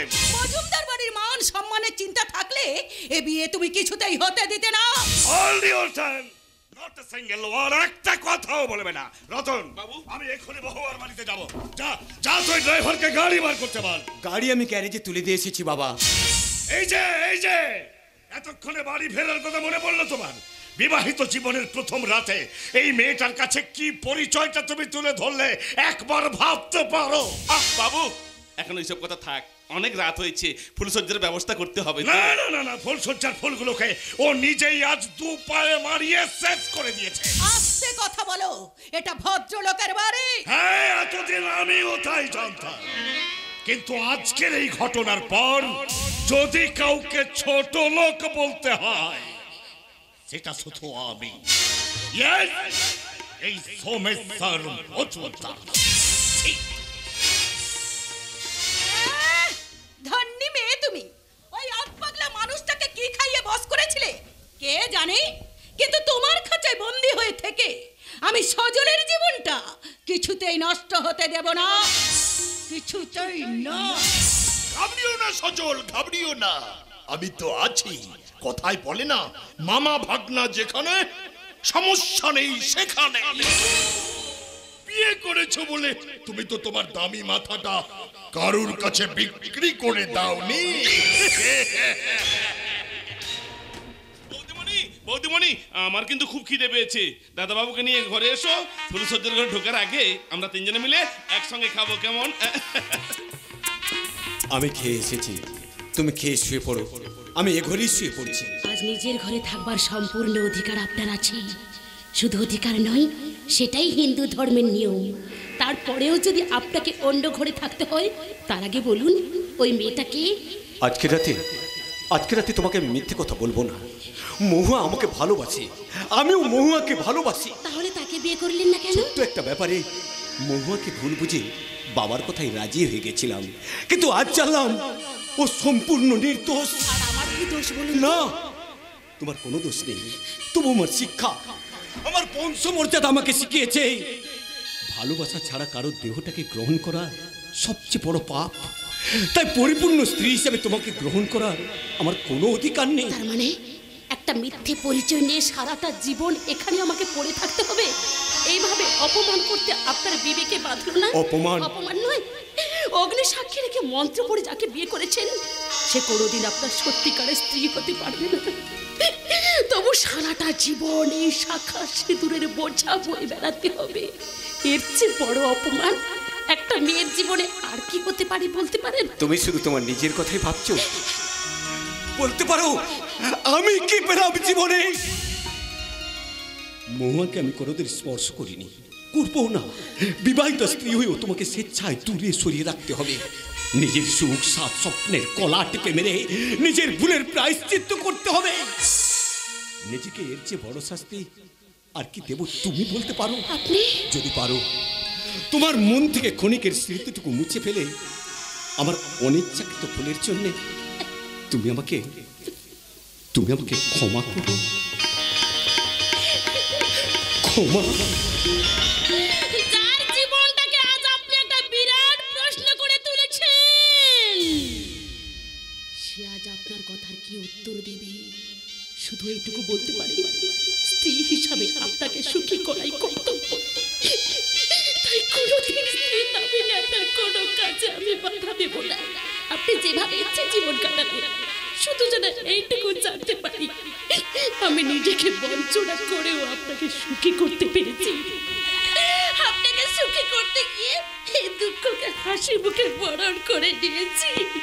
ঈশ্বর, আমি জীবনে কি চেয়েছিলাম আর কি যে পেলাম, কি যে পেলাম, কি চেয়েছিলাম আমি, কি যে পেলাম, কি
মারবেন না, আমি চোর নই, আমি ঘটক। চুপ শালা বদমাস কোথাকার! এই রাতের বেলায় গৃহস্থের বাড়ির দরজায় উঁকি দিচ্ছ কোন মতলবে? হ্যাঁ, তোমার পিড়িতে আমি পাস করছি। মা, ও মা, শিগগির এসো মা, শিগগির এসো। চিৎকার করছিস কেন? এই দেখো মা, এই দেখো, এতদিনে বৌদির রসের নাগরকে আমি হাতে নাতে ধরেছি। এই রাত 10টার সময় ওই জানালার নিচে দাঁড়িয়ে ইশারা করছিল। হ্যাঁ, আমি জানালা দিয়ে উনাকে দরজা খুলতে বলেছিলাম। চুপ করো, আবার বুক ফুলে কথা বলতে তোমার লজ্জা করছে না? কেন লজ্জা করবে কেন? এতে আমার দোষের কি হলো? দরজা না খুললে আমি ভেতরে ঢুকবো কি করে? চুপ শালা, তোর ভেতরে ঢোকা আমি বার করছি। 3 কাল গিয়ে 1 কালে পড়েছে, এখনো বিধবা মেয়ে মানুষের ঘরে রাত কাটানো সব। ছি ছি ছি ছি, কি অশ্লীল ভাষা! বাড়িতে আমার বিবাহযোগ্যী মেয়ে আছে, মেয়ের মা যদি এইসব কথা শোনে, টু দি পয়েন্ট পিটিয়ে আমাকে পাপড় ভাজা করে দেবে। আমরা থাকতে তোমার মেয়ের মাকে অত কষ্ট করতে হবে না, সে কাজটা আমরাই করব। তা তো করবেন, তা তো করবেন। তার আগে আমার কথাটা শুনুন। আমি আপনাদের পাশের গ্রামে মেয়ে দেখতে এসেছিলাম, ফিরতে রাত হয়ে গেল। ভাবলাম এই অঞ্চলে আপনারাই আমার চেনা জানা, তাই আজকের রাতটা আপনাদের বাড়িতে কাটিয়ে আপনার বাড়ির মেয়ে সম্পূর্ণর খবরটা দিয়ে যাই। তার যে ভীষণ বিপদ। কি হয়েছে সম্পূর্ণার? এই যে মা, আপনি এতক্ষণে এলেন। মারান, লজ্জা ঘেন্না কিছুই নেই। ফষ্টি নষ্টি করতে এসে মুখ পুরো আমার মেয়ে মেয়ে করছে। এসব কি শুনছি মা? লজ্জায় আমার মাথা কাটা যাচ্ছে। যিনি বলছেন তিনি তো আমার মা। সেই মায়ের কাছে যদি মা ডাকের মর্যাদা না থাকে, তাহলে ছেলে মেয়েদের আর কিসের লজ্জা? আপনি বলুন ঘটক মশাই। আমি আগে কিছু জানতাম না, বিয়ের পর জানলাম সজল মহুয়ার জালে আটকে আছে। সম্পূর্ণকে সে বিয়ে করলেও স্বামী স্ত্রীর মতো এক ঘরে থাকে না। কি বলছেন আপনি? তা এত বিপদের কি হলো? জামাই জাহান্নামে যাক, আমার মেয়ে তো ওদের বাড়ির সব সম্পত্তির মালকিন হয়েছে। তুমি ঠিক বলেছো মা।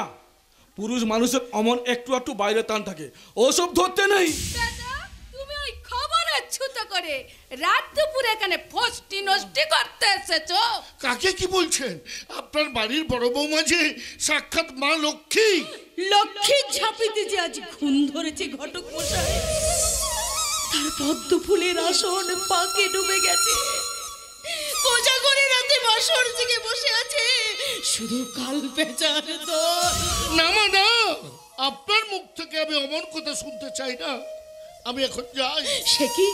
আপনি তো রাতের আশ্রয়ের জন্য এখানে এসেছিলেন। এই আশ্রয়ের চেয়ে গাছতলায় রাত কাটানো অনেক বেশি সুখের।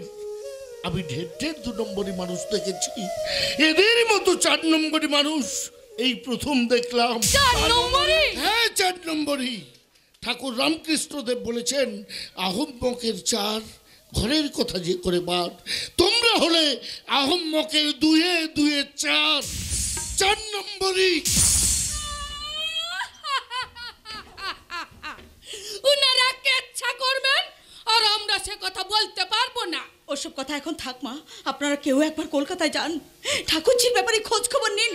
আর ঠাকুরপো, আমার হাতে এত সময় নেই, ওসব ফালতু ঝামেলা আমি পোহাতে পারবো না। তাছাড়া আমাদের মেয়ের ব্যাপারটা আমরাই বুঝবো। তুমি এখন গুলতামি ছেড়ে ওই বাসনগুলো মাজবে যাও। বাসন আমার মাজা হয়ে গেছে মা। তাহলে আমার জুতো জোড়া পালিশ করে রেখো। কাল সকালে আবার আমার অফিস আছে। পটের বিবিকে দিয়ে যদি 2 পয়সা রোজগার না হয়, তাহলে কিন্তু আমি বসিয়ে বসিয়ে খাওয়াতে পারবো না।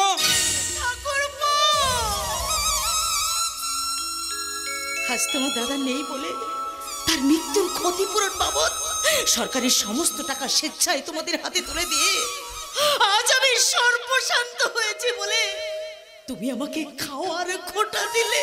ওই টাকা কি আমরা নিয়েছি নাকি? ওই টাকা তো সম্পূর্ণের বিয়েতে খরচ হয়ে গেছে। সম্পূর্ণকে কোলে করে আমি এ বাড়িতে আসিনি মা।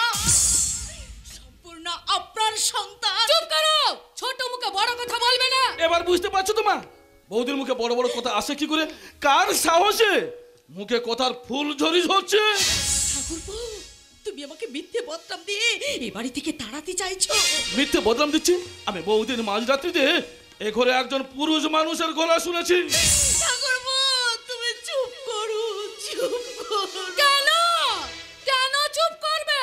যদি ধর্ম বলে কিছু থাকে তাহলে বলো। মা, ও সহজে বলবে না দেখছি। চলো আমার ঘরে সত্যের ছবি আছে, তুমি তোমার মরা স্বামীর ছবিতে হাত রেখে বলবে সকাল যা বলছে তা সত্যি নয়, মিথ্যা। না মা, সব সত্যি। সত্যি? হ্যাঁ মা, রাতে এ ঘরে কেউ একজন আসে। কে কে সে? আমি জানতে চাই তোমার ঘরে কে আসে।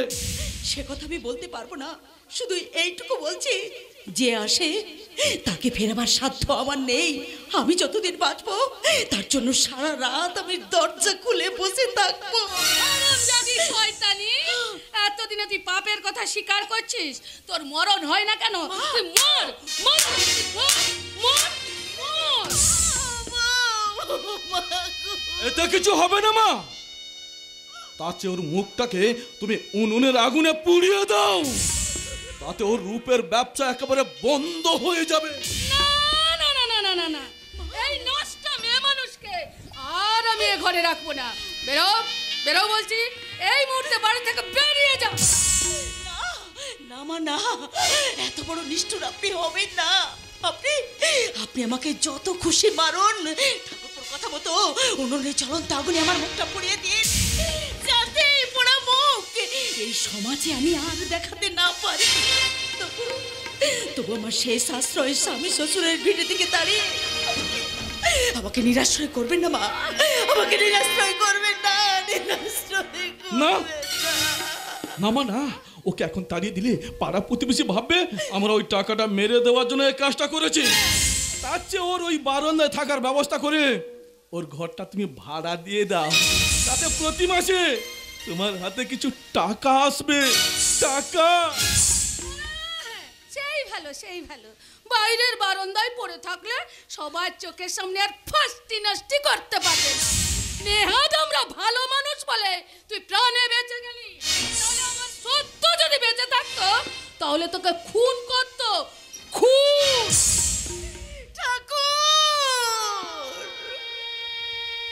এ তুমি আমাকে কি কঠিন পরীক্ষায় ফেললে এই সংসারের জন্য।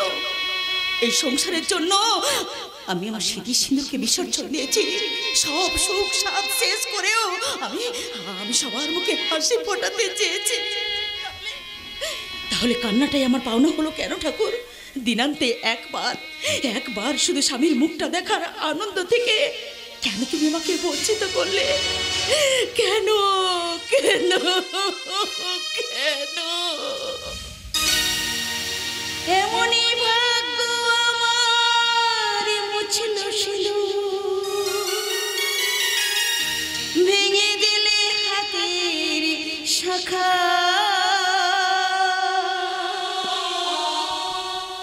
স্বামী আছে তবু রয়েছি একা, যেদিকে তাকাই শুধু সবই ফাঁকা, যেদিকে তাকাই শুধু সবই ফাঁকা। এমনই ভাগ্য আমার মুছিল ভেঙে দিলে হাতের শাখা, স্বামী আছে তবু রয়েছি একা, যেদিকে তাকাই শুধু সবই ফাঁকা, যেদিকে তাকাই শুধু সবই ফাঁকা, যেদিকে তাকাই শুধু সবই ফাঁকা। বড় বউ, অনেকক্ষণ ধরে বাইরে অপেক্ষা করছি, আমার বড় খিদে পেয়েছে। বড় বউ, তুমি তুমি আমাকে দুটো খেতে দাও না। বড় বউ, তুমি আমাকে দুটো খেতে দাও না। বড় বউ, তুমি কাঁদছো? না না, আমি কাঁদছি না। হ্যাঁ, কাঁদছো। আর আমি একটা কান্নার সমুদ্র হয়ে ফিরে এসেছি তোমার জীবনে। না, আজ তুমি আমার আনন্দ, আমার আশ্রয়, আমার একমাত্র সান্ত্বনা। কিসের সান্ত্বনা? কিসের সান্ত্বনা? আমি যদি সত্যি সত্যি মরে যেতাম, এর চেয়ে অনেক বেশি শান্তি পেতে, টাকাটা তো পেতে, এই জীবন যন্ত্রণা থেকে মুক্তি পেতে। তাই আমার মাঝে মাঝে মনে হয় নিজেকে শেষ করে দিয়ে তোমাকে আমি সব জীবন যন্ত্রণা থেকে মুক্তি দিয়ে যাই। চুপ! তুমি না থাকলে আমি কার জন্য বাঁচবো? কিসের জন্য আমি বাঁচবো? কিন্তু এভাবে আমি তোমাকে আর কতদিন কাঁদাবো বলতে পারো? না না না না, আমি এখানে আর কোনোদিন আসবো না, কোনোদিন আসবো না। আসবি না? না, আমি না এলে তোমাকে তার এই লাঞ্ছনা অপমান সহ্য করতে হবে না। রোজ রাতে তোমাকে একবার দেখার জন্য আমি অনন্ত কাল গঞ্জনা সহ্য করতে পারি, কিন্তু তোমাকে না দেখার কষ্টটা আমি সহ্য করতে পারবো না গো। আমি সহ্য করতে পারবো না। কাল রাতে তুমি এলে না কেন? বড়বাবু, পথে বেরিয়ে থানার মেজবাবুকে দেখে আমি পালিয়ে গেছিলাম। রাতে তুমি কোথায় ছিলে? ওই স্টেশনের বটতলায়। তুমি এভাবে গাছতলায় থাকলে আমি কি করে বিছানায় শোবো তুমি আমাকে বলতে পারো? দুপুরে কি খেয়েছিলে তুমি? বড়বাবু, ভিক্ষে করে খাবার অভ্যেস তো আমার নেই, তাই। ভিক্ষে করবে কেন? আমি যে তোমাকে টাকা দিয়েছিলাম। পথে পথে ঘুরে আমার চেয়ে অনেক দুঃখী মানুষ দেখলাম বড়বাবু, তাই ওই টাকাগুলো আমি ওদেরকে দিয়ে দিয়েছি। তার মানে তুমি কাল রাত থেকে না খেয়েই আছো, আর আমি পেট পুরে খাচ্ছি। হে ভগবান, আমার মরণ হয় না কেন? বড়বাবু, কেঁদো না বড়বাবু, কেঁদো না। আমাদের যতই হোক না কেন, সম্পূর্ণার মুখের দিকে তাকিয়ে আমাদের সব বলতে হবে। কারণ আমার ছোট্ট বোন সম্পূর্ণা আজ রাজরানী হয়েছে, সুখী হয়েছে। সম্পূর্ণ সুখী হয়নি গো, সম্পূর্ণ সুখী হয়নি। ঈশ্বর তার কপালেও দুঃখের ছবি এঁকে দিয়েছে। সজল নাকি মহুয়া নামে এক অভিনেত্রীর জন্য ওই ঠাকুরজিকে বউ বলে মেনে নিতে পারে না। না না, এ হতে পারে না, এ হতে পারে না। আমি এখানে যাবো ওদের কাছে। আমার ছোট্ট বোনটা যে দাদা দাদা বলে ডাকছে। বড়বো, এখন আমি আসছি। আমি এখন আসছি। তুমি কি পাগল হয়ে গেছো? ওরা যদি তোমাকে চিনতে পারে তাহলে যে তোমার জেল হয়ে যাবে। সম্মুখে নেমে আসুক বাধার প্রতি, তবু আমি যাব, যেতে আমাকে হবে। আমার ছোট্ট বোন সম্পূর্ণ সুখের জন্য পৃথিবীর সমস্ত দুঃখকে আমি মাথা পেতে বরণ করে নেব। সম্পূর্ণ বোন আমার, আমি আসছি নেব, আমি আসছি। তোমার, তুমি যেও না, তুমি যেও।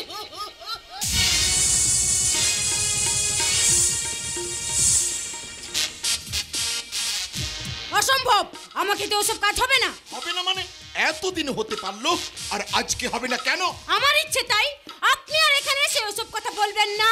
এখানে এসে ওসব কথা বলবো নাকি পদাবলী কীর্তন গাইবো? ধপের কথা ছেড়ে মাসুয়ারাটা রাখো, পুরো 40,000 টাকা আছে। অত কম টাকায় কাজ হবে না। তাই বলো, মুচুরে বেশি টাকা আদায় করতে চাও, কিন্তু সপ্তাহে 10,000, মাসে 40,000, কমটা কিসে? যা কাজ করতে হচ্ছে সে তুলনায় টাকা কিছুই নয়। ও কি এমন খাটনি কাজ শুনে মজা সে ঠান্ডা ঘরে বসে সজলের সঙ্গে প্রেম করছো, তাতে নিজের মনের জ্বালাটাও জুড়োচ্ছে আর মুফতে টাকাও আসছে। তাই নাকি? আগে হ্যাঁ, তোমাকে তো প্রেম করার জন্য কষ্ট করে রাইকেশ্বরীর মতো কদমতলায় ছুটতে হচ্ছে না। কেষ্ট ঠাকুরটে যেচে দুবেলা এসে রাধার বাড়িতে কড়া নাড়ছে। থামুন, ওভাবে হাসবেন না। লোকে দেখে ভাববে খেকশিয়ালটা খাঁচা ভেঙে পালিয়ে এসেছে। তুমি বোধহয় আমাকে শেয়াল বললে, তবু আমি রাগ করলাম না, কারণ আমার বুদ্ধিটা হচ্ছে শেয়ালের মতো। হ্যাঁ, যে কথাটা বলছিলাম, আমি যদি তোমার মতো একটা প্রেম করার চাকরি পেতাম, জীবনে আমি কোনোদিন মাইনে বাড়াতে বলতাম না। দেখুন, এতদিন সজল কিনে যা করেছি, কিন্তু এখন যা করব তার অ্যাকশন নেবে নতুন বউটার উপর। সেটাই তো আমরা চাই।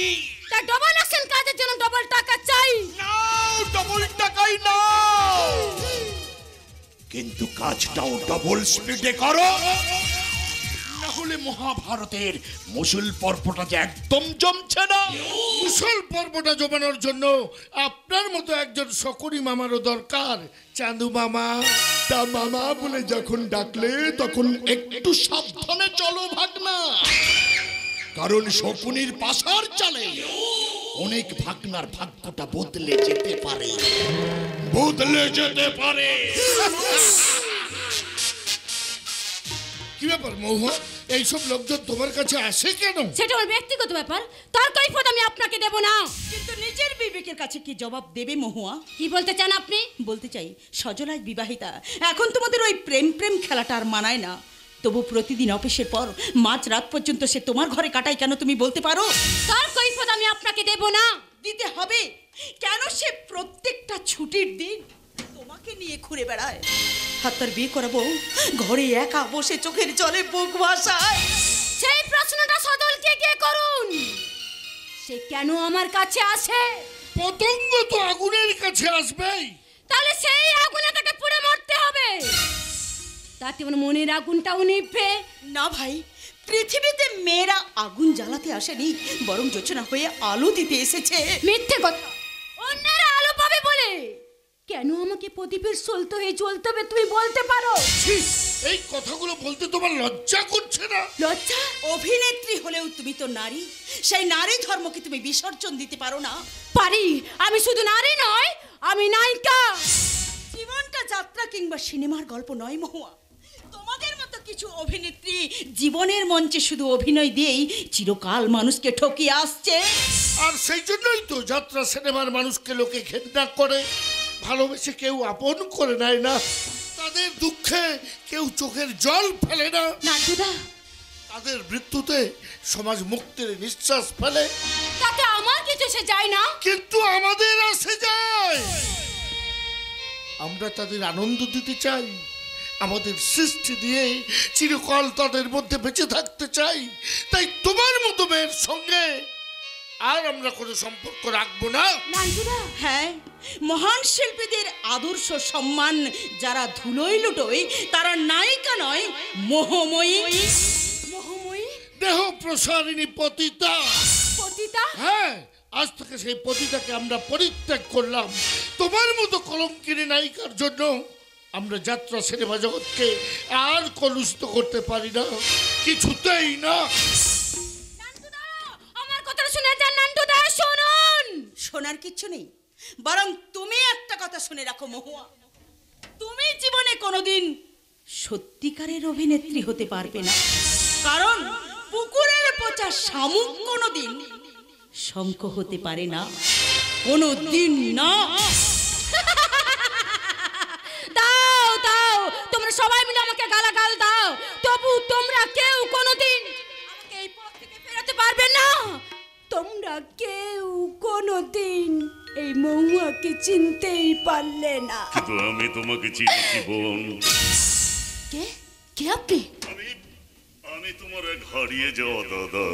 বোনের দরজায় আমি কিছু ভিক্ষা চাইতে এসেছি। কি চাই আপনার? মৌহার কাছে চাইবার আমার কিছু নেই। আমি চাইবো সবিতার কাছে। সবিতা? কে সবিতা? এইমাত্র মৌহার কাছে এসে যেছে না মুখটা দেখে আমি চমকে উঠলাম। আজ থেকে 10 বছর আগে নতুন পড়া দিঘি পড়ে যার বাড়ি ছিল। আপনি ভুল করছেন, আমি সবিতা নই। ভুল আমি করছি না।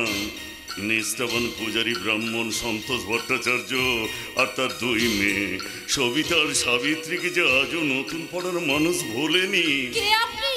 নাম গোত্র পরিচয়হীন এক অজানা মানুষ। নতুন পাড়ার সবিতার কথা আপনি কি জানেন? সবিতা তখন ক্লাস 7-এ পড়ে। সবিতার দিদি সাবিত্রী ভালোবাসত নতুন পড়ার মেশকে। একদিন সাবিত্রী অন্তঃসত্ত্বা হয়ে পড়ায় মহেশ গ্রাম ছেড়ে পালিয়ে যায়।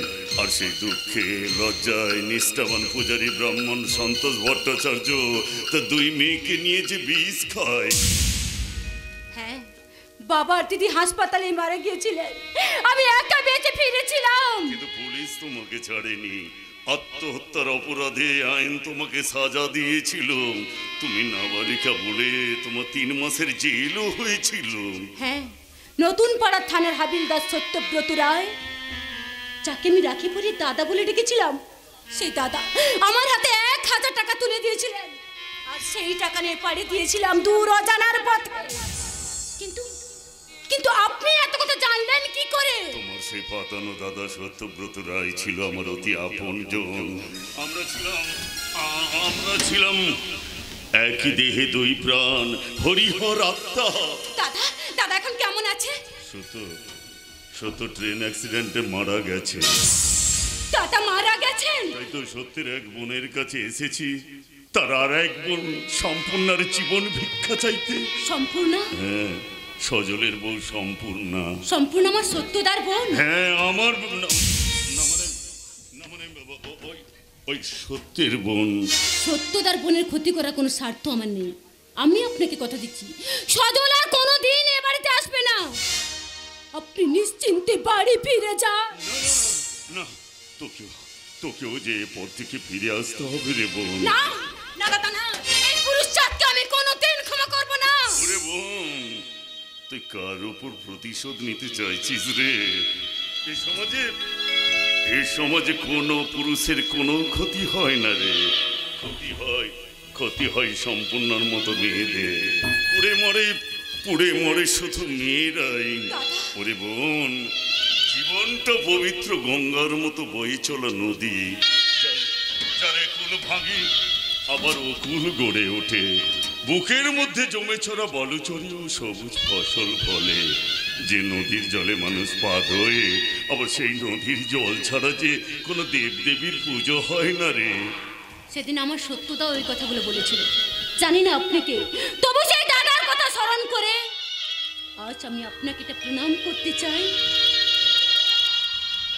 একই কাকে প্রণাম করছো? উনি কে মহুয়া? ও মহুয়া নয়, ও সবিতা। সবিতা? নিজের পায়ে প্রণাম করে আজ থেকে শুরু হলো নতুন পথ চলা। দাদা চলি রে বোন, ভালো থাকিস। দাদা ভালো থাকিস।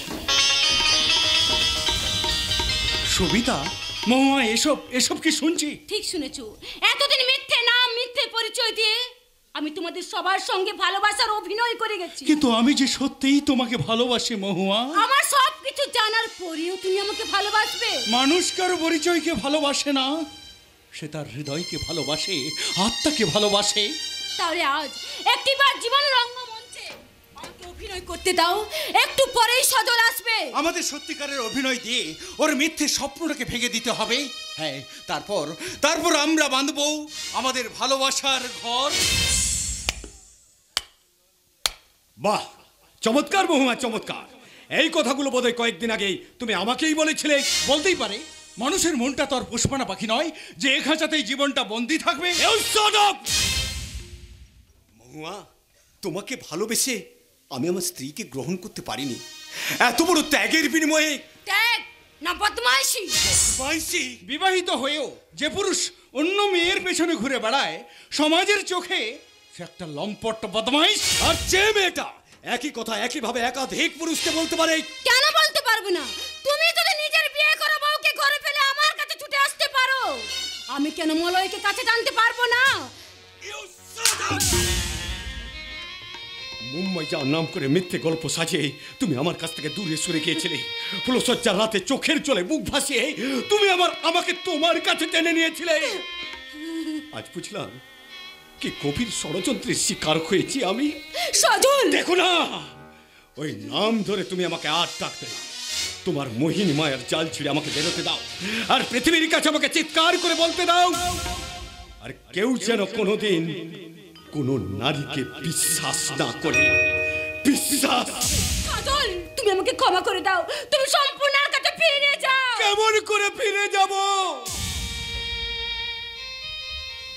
সে আজ আমার পূজার জন্য দুহাতে পূজার অঞ্জলি অর্ঘ সাজিয়ে বসে থেকে থেকে সে আজ দেবী হয়ে গেছে। আমার এই অপবিত্র দেহ মন নিয়ে আমি কেমন করে তার কাছে গিয়ে দাঁড়াবো তুমি বলতে পারো? যেতে যদি হয় তাহলে জীবনের কাছ থেকে আমাকে মুখ ফেরাতে হবে, মরণকে বন্ধু বলে ভালোবাসতে হবে।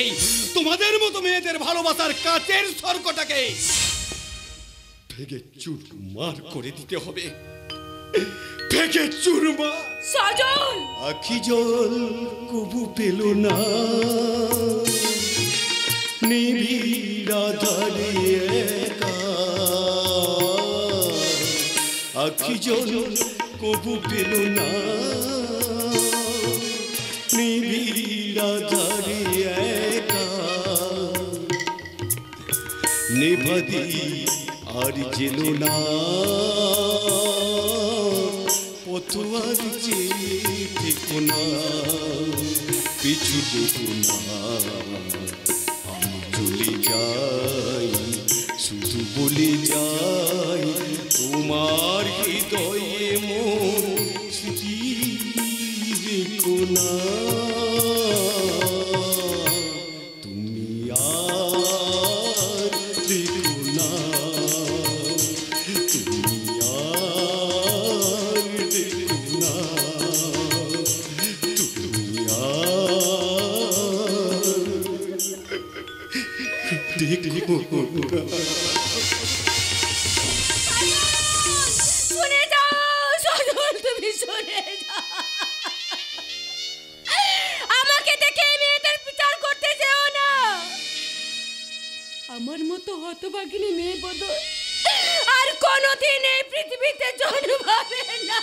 এতটা আঘাত তুমি ওকে না করলেই পারতে মহুয়া। এতটা আঘাত না করলে যে ও সম্পূর্ণের কাছে ফিরে যেতে পারতো না। অন্তর থেকে ঘৃণা না করলে যে ও সম্পূর্ণকে ভালোবাসতে পারতো না। আজ তুমি ভীষণ খুশি বলো, ভীষণ খুশি, ভীষণ খুশি।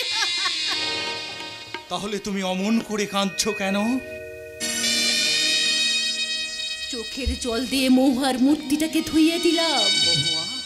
খড় মাটি বাঁশ কাঠামো দিয়ে সবিতার নতুন মূর্তিতে প্রাণ প্রতিষ্ঠা করলাম। মহুয়া, মলয় সর্বনাশ হয়ে গেছে, সর্বনাশ। কি হয়েছে? কি হয়েছে নাটুদা? সজল এখান থেকে বেরিয়ে সজলে গাড়ি চালিয়ে যাচ্ছিল, হঠাৎ বড় রাস্তার উপর মালবাহী গাড়ির সঙ্গে মুখোমুখি অ্যাক্সিডেন্ট করেছে।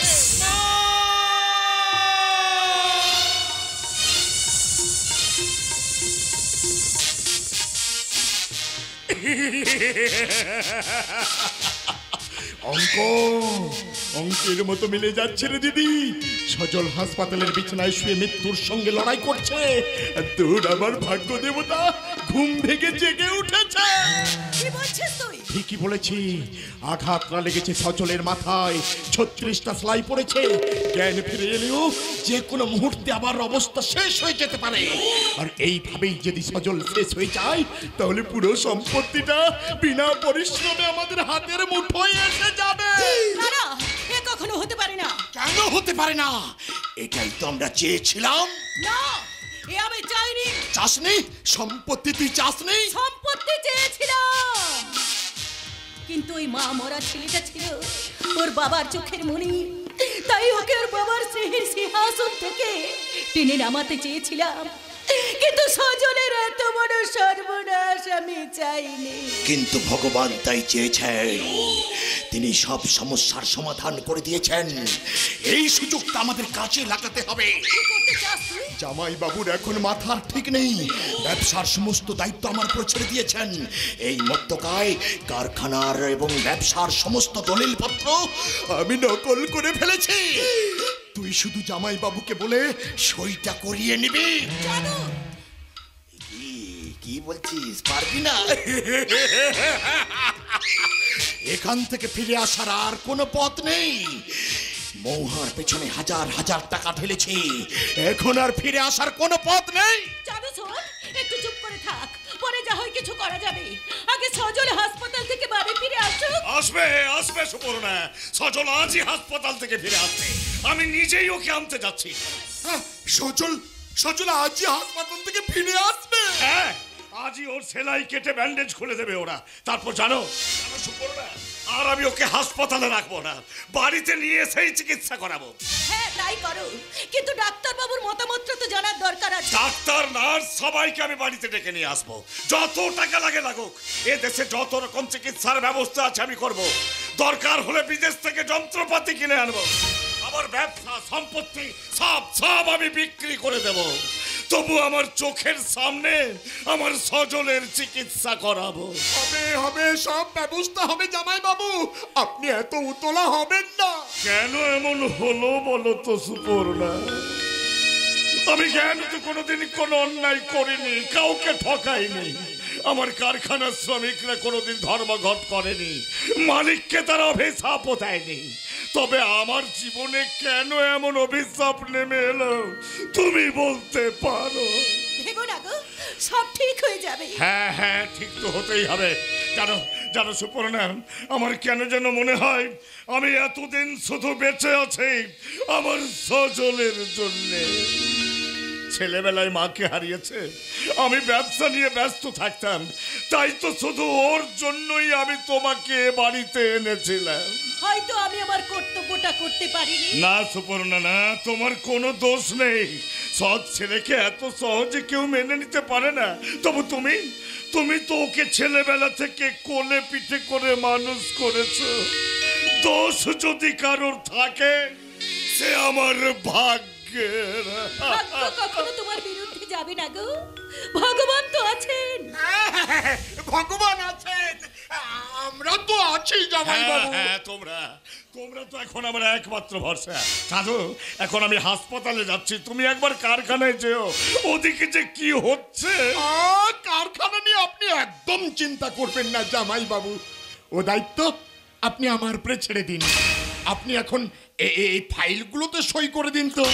সাধু বলি, এখন কি ফাইল দেখার সময়? ওগুলো আমি দেখে রেখেছি, কিন্তু সইটা তো আপনাকে করতেই হবে জামাইবাবু।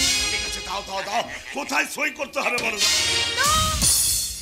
এই কাগজে তুমি কিছুতেই সই করবে না। সই করব না? না, কিছুতেই না। দিদি, কি পাগলের মতো কথা বলছিস? হ্যাঁ, এতদিন আমি পাগল ছিলাম, অর্থ বিষয় সম্পত্তির পাগল। জীবনে আমি অনেক পাপ করেছি, কিন্তু আজ আমার পাপের ছবিটা ছিঁড়ে গেছে। এই কাগজে তুমি কিছুতেই সই করবে না গো। এই কাগজ হলো এই মজুমদার বাড়ির মৃত্যুবান। কি বলছো তুমি? ম্যাডাম ঠিকই বলেছেন বাবু। এইমাত্র উকিল বাবু টেলিফোন করে সব কথা ফাঁস করে দিয়েছে। আপনার দুর্বলতার সুযোগ নিয়ে ম্যাডাম আর মামা বাবু নিজেদের জন্য সুখের স্বর্গ কিনতে চাইছেন। ঠিক আছে, সব ব্যবস্থা হবে। দাঁড়াও মামা বাবু, পালাবার চেষ্টা করবে না। এই দেখুন বাবু, এই দেখুন, এই দলিলটা আপনি বেঙ্গল সিল্ক কোম্পানি মামা বাবুর নামে লিখে দিচ্ছেন, আর এটাতে আপনার রোলিং মিলের মালিক হচ্ছেন ম্যাডাম, আর এই বাড়ির সম্পত্তি ও ম্যাডামের নামে, আর এটা হচ্ছে আপনার মধুপুরের সম্পত্তি। এই সবের মালিক হচ্ছেন মামা বাবু।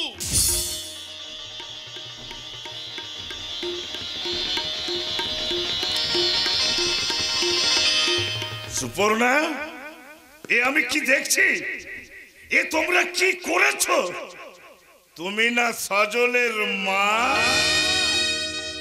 সেই মায়ের মূর্তিটাকে বিসর্জন দিয়েছো সামান্য মেকি সম্পত্তির লোভে। বেশ, তবে তাই হোক। এই আমি সই করে দিচ্ছি। নিয়ে যাও বিষয় সম্পত্তি, টাকা কড়ি সব তোমরা নিয়ে যাও। আমার যথা সর্বস্ব লুট করে আমাকে নিঃস্ব রিক্ত পথের ভিখিরি করে দাও।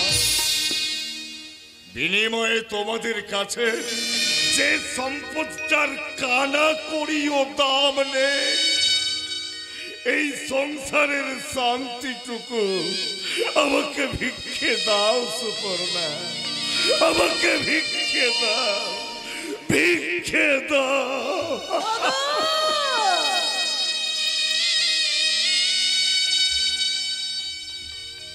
আমাকে তুমি ক্ষমা করো, আমি এতদিনে আমার ভুল বুঝতে পেরেছি। গরিব ঘরের মেয়ে আমি, তোমাদের এত অর্থ সম্পদ দেখে আমার মাথা ঘুরে গিয়েছিল। আমি ভুলে গিয়েছিলাম যে মায়ের শ্রেষ্ঠ সম্পদ তার সন্তান। আজ আমি টাকা পয়সা বিষয় সম্পত্তি কিছুই চাই না গো, শুধু মায়ের আঁচল পেতে তোমার কাছে ভিক্ষে চাইছি। তুমি আমার সজলকে ভিক্ষে দাও, ভিক্ষে দাও।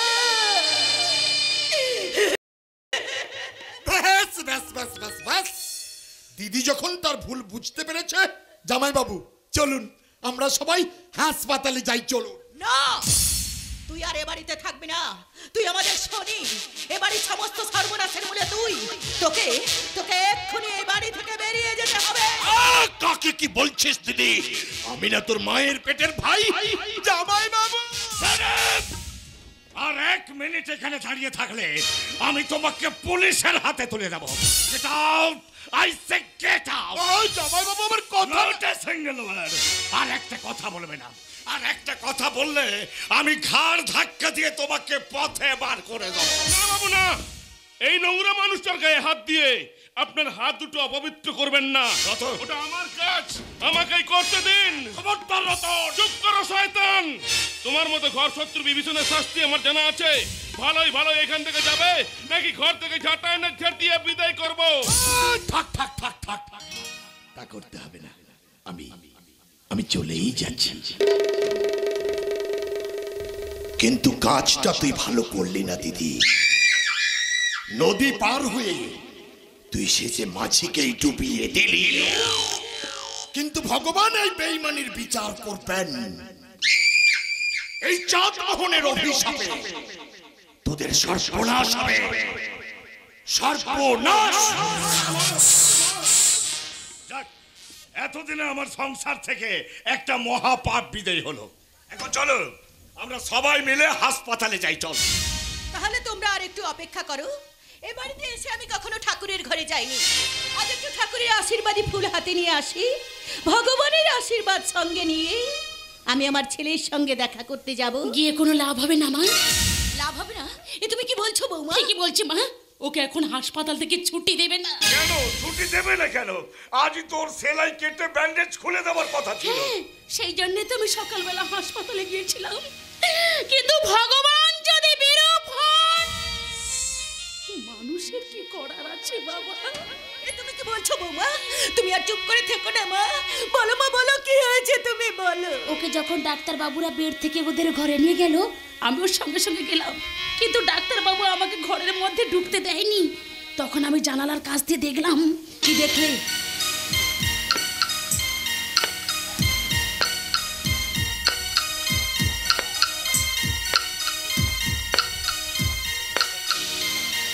ব্যান্ডেজ খোলা হয়ে গেছে। এবার আস্তে আস্তে ওই আলোটার দিকে তাকান।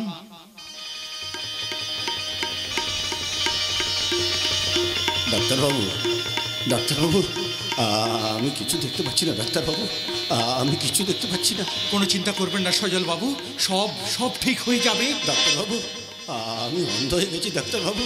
গোটা পৃথিবীটা আমার কাছ থেকে মুখ ফিরিয়ে নিয়েছে ডাক্তারবাবু। আমি দেখতে চাই ডাক্তারবাবু, আমি দেখতে চাই, কারণ আমার সম্পূর্ণ মুখের দিকে তাকিয়ে আমাকে যে তার কাছে ক্ষমা চাইতে হবে ডাক্তারবাবু, আমাকে যে তার কাছে ক্ষমা চাইতে হবে। না,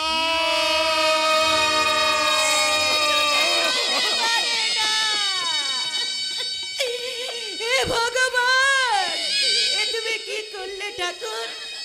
কোন পাপে তুমি ছেলেটাকে এত বড় শাস্তি দিলে? ভেঙে পড়ো না সুপর্ণা, ভেঙে পড়ো না। চিকিৎসা নিশ্চয়ই আছে। দরকার হলে আমি সজলকে ভেলোরে নিয়ে যাব, সুইজারল্যান্ডে নিয়ে যাব, আমেরিকায় নিয়ে যাব। তবু আমার সজলের দৃষ্টিশক্তি আমি ফিরিয়ে আনবই আনবো। কিন্তু বাবা, ডাক্তার বাবু বলেছেন 48 ঘন্টার মধ্যে অপারেশন করে নতুন চোখ বসাতে হবে। তাই যা করার 48 ঘন্টার মধ্যেই করতে হবে বাবা। বাবা, আমিও শেষ চেষ্টা করেছিলাম।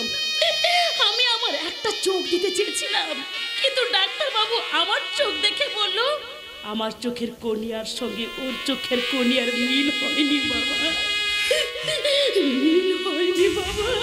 কি বললে বৌমা? 48 ঘন্টা? তাহলে আর আমাদের কিছু করার নেই। কান্না ছাড়া আর আমাদের কোনো অবলম্বন নেই। বিষয় সম্পত্তি টাকা করে সব সব আজ এক একটা ছেঁড়া কাগজের টুকরো। ওগুলোর কোনো ক্ষমতা নেই আমার সজলের চোখ দুটো ফিরিয়ে দেওয়া। না না বাবু না, সজল দাদাবাবু ঠিক তার চোখ ফিরে পাবে। আমি শুনেছি কোনো জ্যান্ত মানুষ ইচ্ছে করলে তার একটা চোখ অন্য কাউকে দান করতে পারে। তাই আমি আমার একটা চোখ দিয়ে সজল দাদাবাবুকে ভালো করে তুলবো বাবু। কি বলছিস তুই রতন? কি করে ভুলবো বাবু?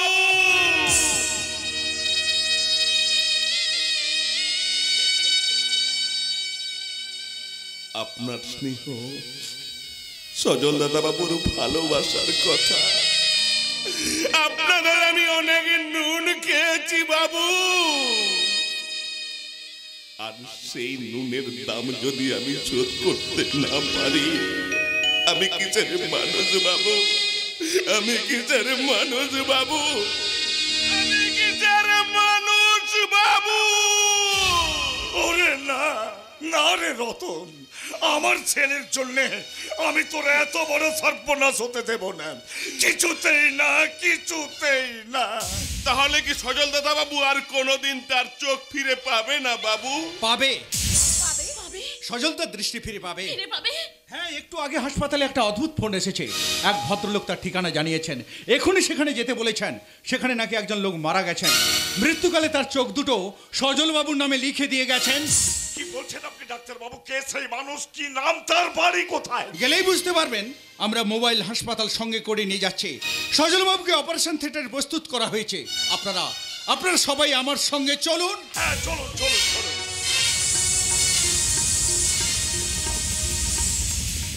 বড় বউ তাড়াতাড়ি এসো বড় বউ, আমার হাতে সময় বড় কম। কিসের সময়? কি হয়েছে? বলবো তার আগে তুমি বলো, সম্পূর্ণের জন্য, ওকে সুখী করার জন্য তুমি কি করতে পারো? এই পৃথিবীতে এমন কোনো কাজ নেই যা আমি করতে পারবো না। তাহলে তুমি আমার গা ছুঁয়ে বলো। বেশ, আমি তোমার গা ছুঁয়ে কথা দিচ্ছি, সম্পূর্ণ সজলের জন্য আমি আমার জীবন দিতেও প্রস্তুত। না না, জীবন তোমাকে দিতে হবে না, শুধু একটা সত্যিকে তোমাকে মেনে নিতে হবে। তার মানে? বড় বউ, তোমার পরনে বিধবার সাজ, এই পৃথিবীর চোখে আমি একটা মনা মানুষ। আমার ডেথ সার্টিফিকেটে সই করে তোমরা টাকা নিয়েছো। এই মানুষের সমাজে আমি আর কোনোদিন ফিরে যেতে পারবো না। তাই আমাদের এই পরিচয়টাকে আর সত্যি করে তুলতে হবে। কি বলছো তুমি? আমি ঠিক বলছি বড় বউ। এই দেখো, এটা হচ্ছে ঘুমের ওষুধের কৌটো, এতে 50টা ট্যাবলেট আছে। এটা যদি আমি একসঙ্গে খেয়ে ফেলি, সারা জীবনের মতো ঘুমিয়ে পড়বো। কি হলো বড় বউ, তুমি কিছু বলছো না যে? স্বামীর কাছ থেকে কথা শোনার পর তার স্ত্রীকে কি বলতে হয় তা আমার জানা নেই। এর আগে কোন স্ত্রী এমন কথা শুনেছে কিনা আমি তাও জানি না। কিন্তু এটাই যে আমাদের সব সমস্যা সমাধানের একমাত্র পথ।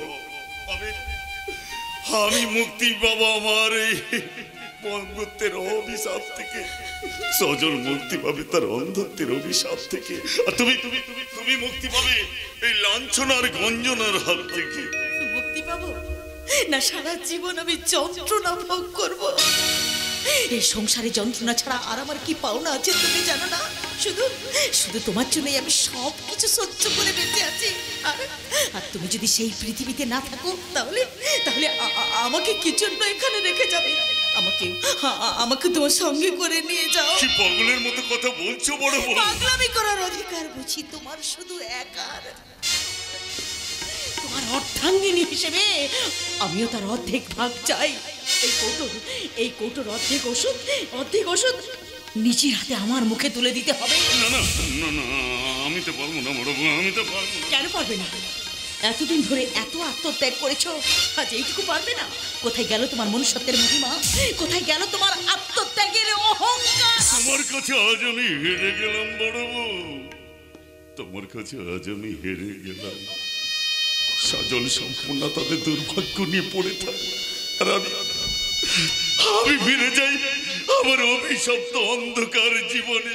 না, এখন আর ফেরার পথ নেই। তুমি আমাকে মুক্তির পথটা দেখিয়ে দিয়েছো, ও পথ থেকে আমি আর ফিরে আসবো না। কি বলছো বড় বউ? এতদিন আমার কথা তোমাকে কিচ্ছু বলা হয়নি। আজ না বললে হয়তো সে সুযোগটা আমি কোনো দিনই পাবো না। কি কথা বড় বউ? আমি মাঝে মাঝে এ বাড়ি থেকে বেরিয়ে পড়তাম, সেজন্য এরা আমাকে অনেক নোংরা কথা বলেছে। কোথায় যেতাম তা তুমিও জানো না। কোথায় যেতে? আজ আমি বলছি, আমি যেতাম কলকাতার হাসপাতালে চিকিৎসার জন্য। চিকিৎসা? কিসের চিকিৎসা বড় বউ? অনেকদিন ধরে এই বুকে একটা যন্ত্রণা হতো, সে নিয়ে আমি কোনোদিন কিচ্ছু ভাবিনি গো। আজ যখন আমি দেখলাম তোমার জন্য আমাকে বেঁচে থাকতে হবে, তখন আমি ডাক্তার দেখালাম। বড় বউ তোমার কি হয়েছে বড় বউ? ক্যান্সার। বড় বউ এই ফুসফুসে ক্যান্সার বাসা বেঁধেছে। এখন এখন সব চিকিৎসার বাইরে। না না না না না না, এ হতে পারে না বড় বউ, এ হতে পারে না, এ হতে পারে না, হতে পারে না। চুপ করো, ওরা সব আসুন আসুন, এটাই হচ্ছে সেই বাড়ির ঠিকানা। এই তো আমার বাপের বাড়ি, এই তো আমার বৌদি। ইনি ইনি এখানে কেন? ইনি কে? আরে ইনি তো সেদিন ফুলসজ্জার রাতে তোমাকে রূপোর টাকা দিয়ে আশীর্বাদ করেছিলেন। কে উনি? আজ আমরা সেই কথা জানতে চাই বৌদি। সেদিন তোমার মুখের কথা বিশ্বাস করে নে, কিন্তু আজ আজ আর অবিশ্বাসের কিছু নেই।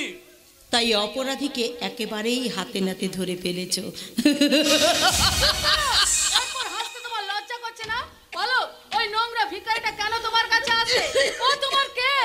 শুনবেন? হ্যাঁ বলো, শুনবেন? লজ্জা ঘেন্না যখন সব খেয়ে ফেলেছো, তখন বলো ওই নোংরা ভিখারিটা তোমার কে? এই লোকটা, এই নোংরা ভিখারিটাই আমার স্বামী। হ্যাঁ, ওর জন্য আমি এতদিন লুকিয়ে মাথার পেছনে সিঁদুর পড়েছি। এই শাখা আর নোয়াকে আমি লুকিয়ে আমার আঁচলে বেঁধে রেখেছি। ছি ছি ছি, তুমি না রায়বাড়ির বড় বউ? তাই তো রায়বাড়ির বড় ছেলেকে স্বামী হিসেবে মেনে নিয়েছে। কে?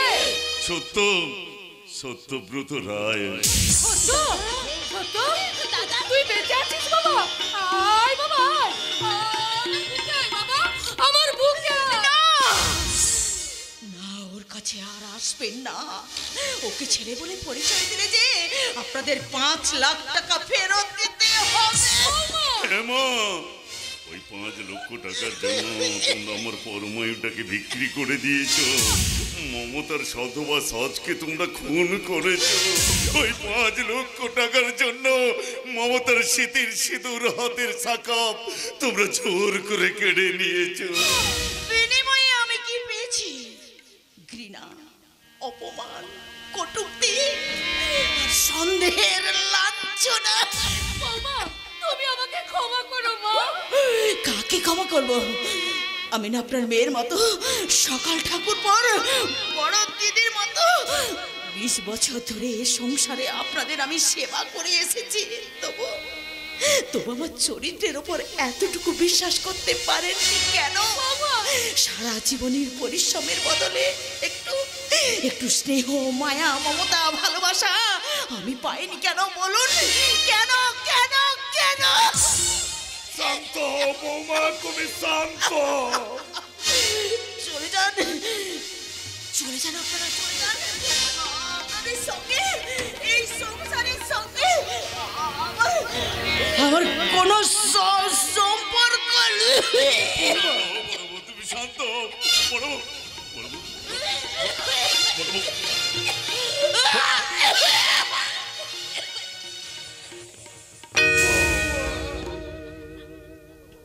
মমতা, মমতা, কথা বলো মমতা, কথা বলো। এমনি করে আমাকে হারিয়ে দিয়ে তুমি চলে যেও না মমতা। মমতা তুমি কথা বলো মমতা, কথা বলো। না না না না, তোমরা ওকে ছোবে না। তোমাদের ছোঁয়ার অধিকার নেই। এই সমাজ সংসার থেকে আমাদের অচ্ছতের মতো বিদায় নিতে দাও। সম্পূর্ণ বোন আমার হতভাগের শেষ ইচ্ছে তার চোখ দুটো যেন সজলকে দেওয়া হয়। তার চোখ দিয়ে আমরা দুজনেই তোকে দেখবো রে বোন। ডাক্তারবাবু, শুনেছি মানুষের মৃত্যুর কয়েক ঘন্টা পরও মানুষের চোখ কিডনি অপরকে দান করা যায়। তাই হতভাগের চোখ দিয়ে কি সজলের অন্ধকার জীবনে আলো ফিরিয়ে দেওয়া যাবে না? তার হারিয়ে যাওয়া দৃষ্টি কোনোদিন ফিরিয়ে দেওয়া যাবে না? নিশ্চয়ই যাবে সত্যবাবু, সজলবাবু দৃষ্টি নিশ্চয়ই ফিরিয়ে দেওয়া যাবে। আমরা মোবাইল হাসপাতাল সঙ্গে করে নিয়ে এসেছি। আমার সহকারী ডাক্তারও সজলবাবুর কাছেই আছেন। কিছুক্ষণের মধ্যেই মৃতা মমতা দেবীর চোখ দুটো অন্ধ সজলবাবুর চোখে ট্রান্সফার করব। তারপর সজলবাবু পৃথিবীর সমস্ত আলো দেখতে পাবেন। সত্যবাবু, আপনার মমতা দেবীর ঋণ আমরা জীবনে কোনোদিন শোধ করতে পারবো না। আপনাদের দয়ার দানে আমার সজল দৃষ্টি ফিরে পেয়ে ছুটে এসে আমাকে মা মা বলে জড়িয়ে ধরবে। আমার মাতৃত্বের শূন্য বুকে সে আনন্দের ঝর্ণা ধারা বইয়ে দেবে। আমার এই পিতৃত্বের শুকনো হৃদয়ে সন্তান স্নেহের জল সিঞ্চন করে এই বুড়ো বাপটাকে নতুন করে বেঁচে থাকার অনুপ্রেরণা যোগাবে। চুপ করুন, দয়া করে আপনারা চুপ করুন।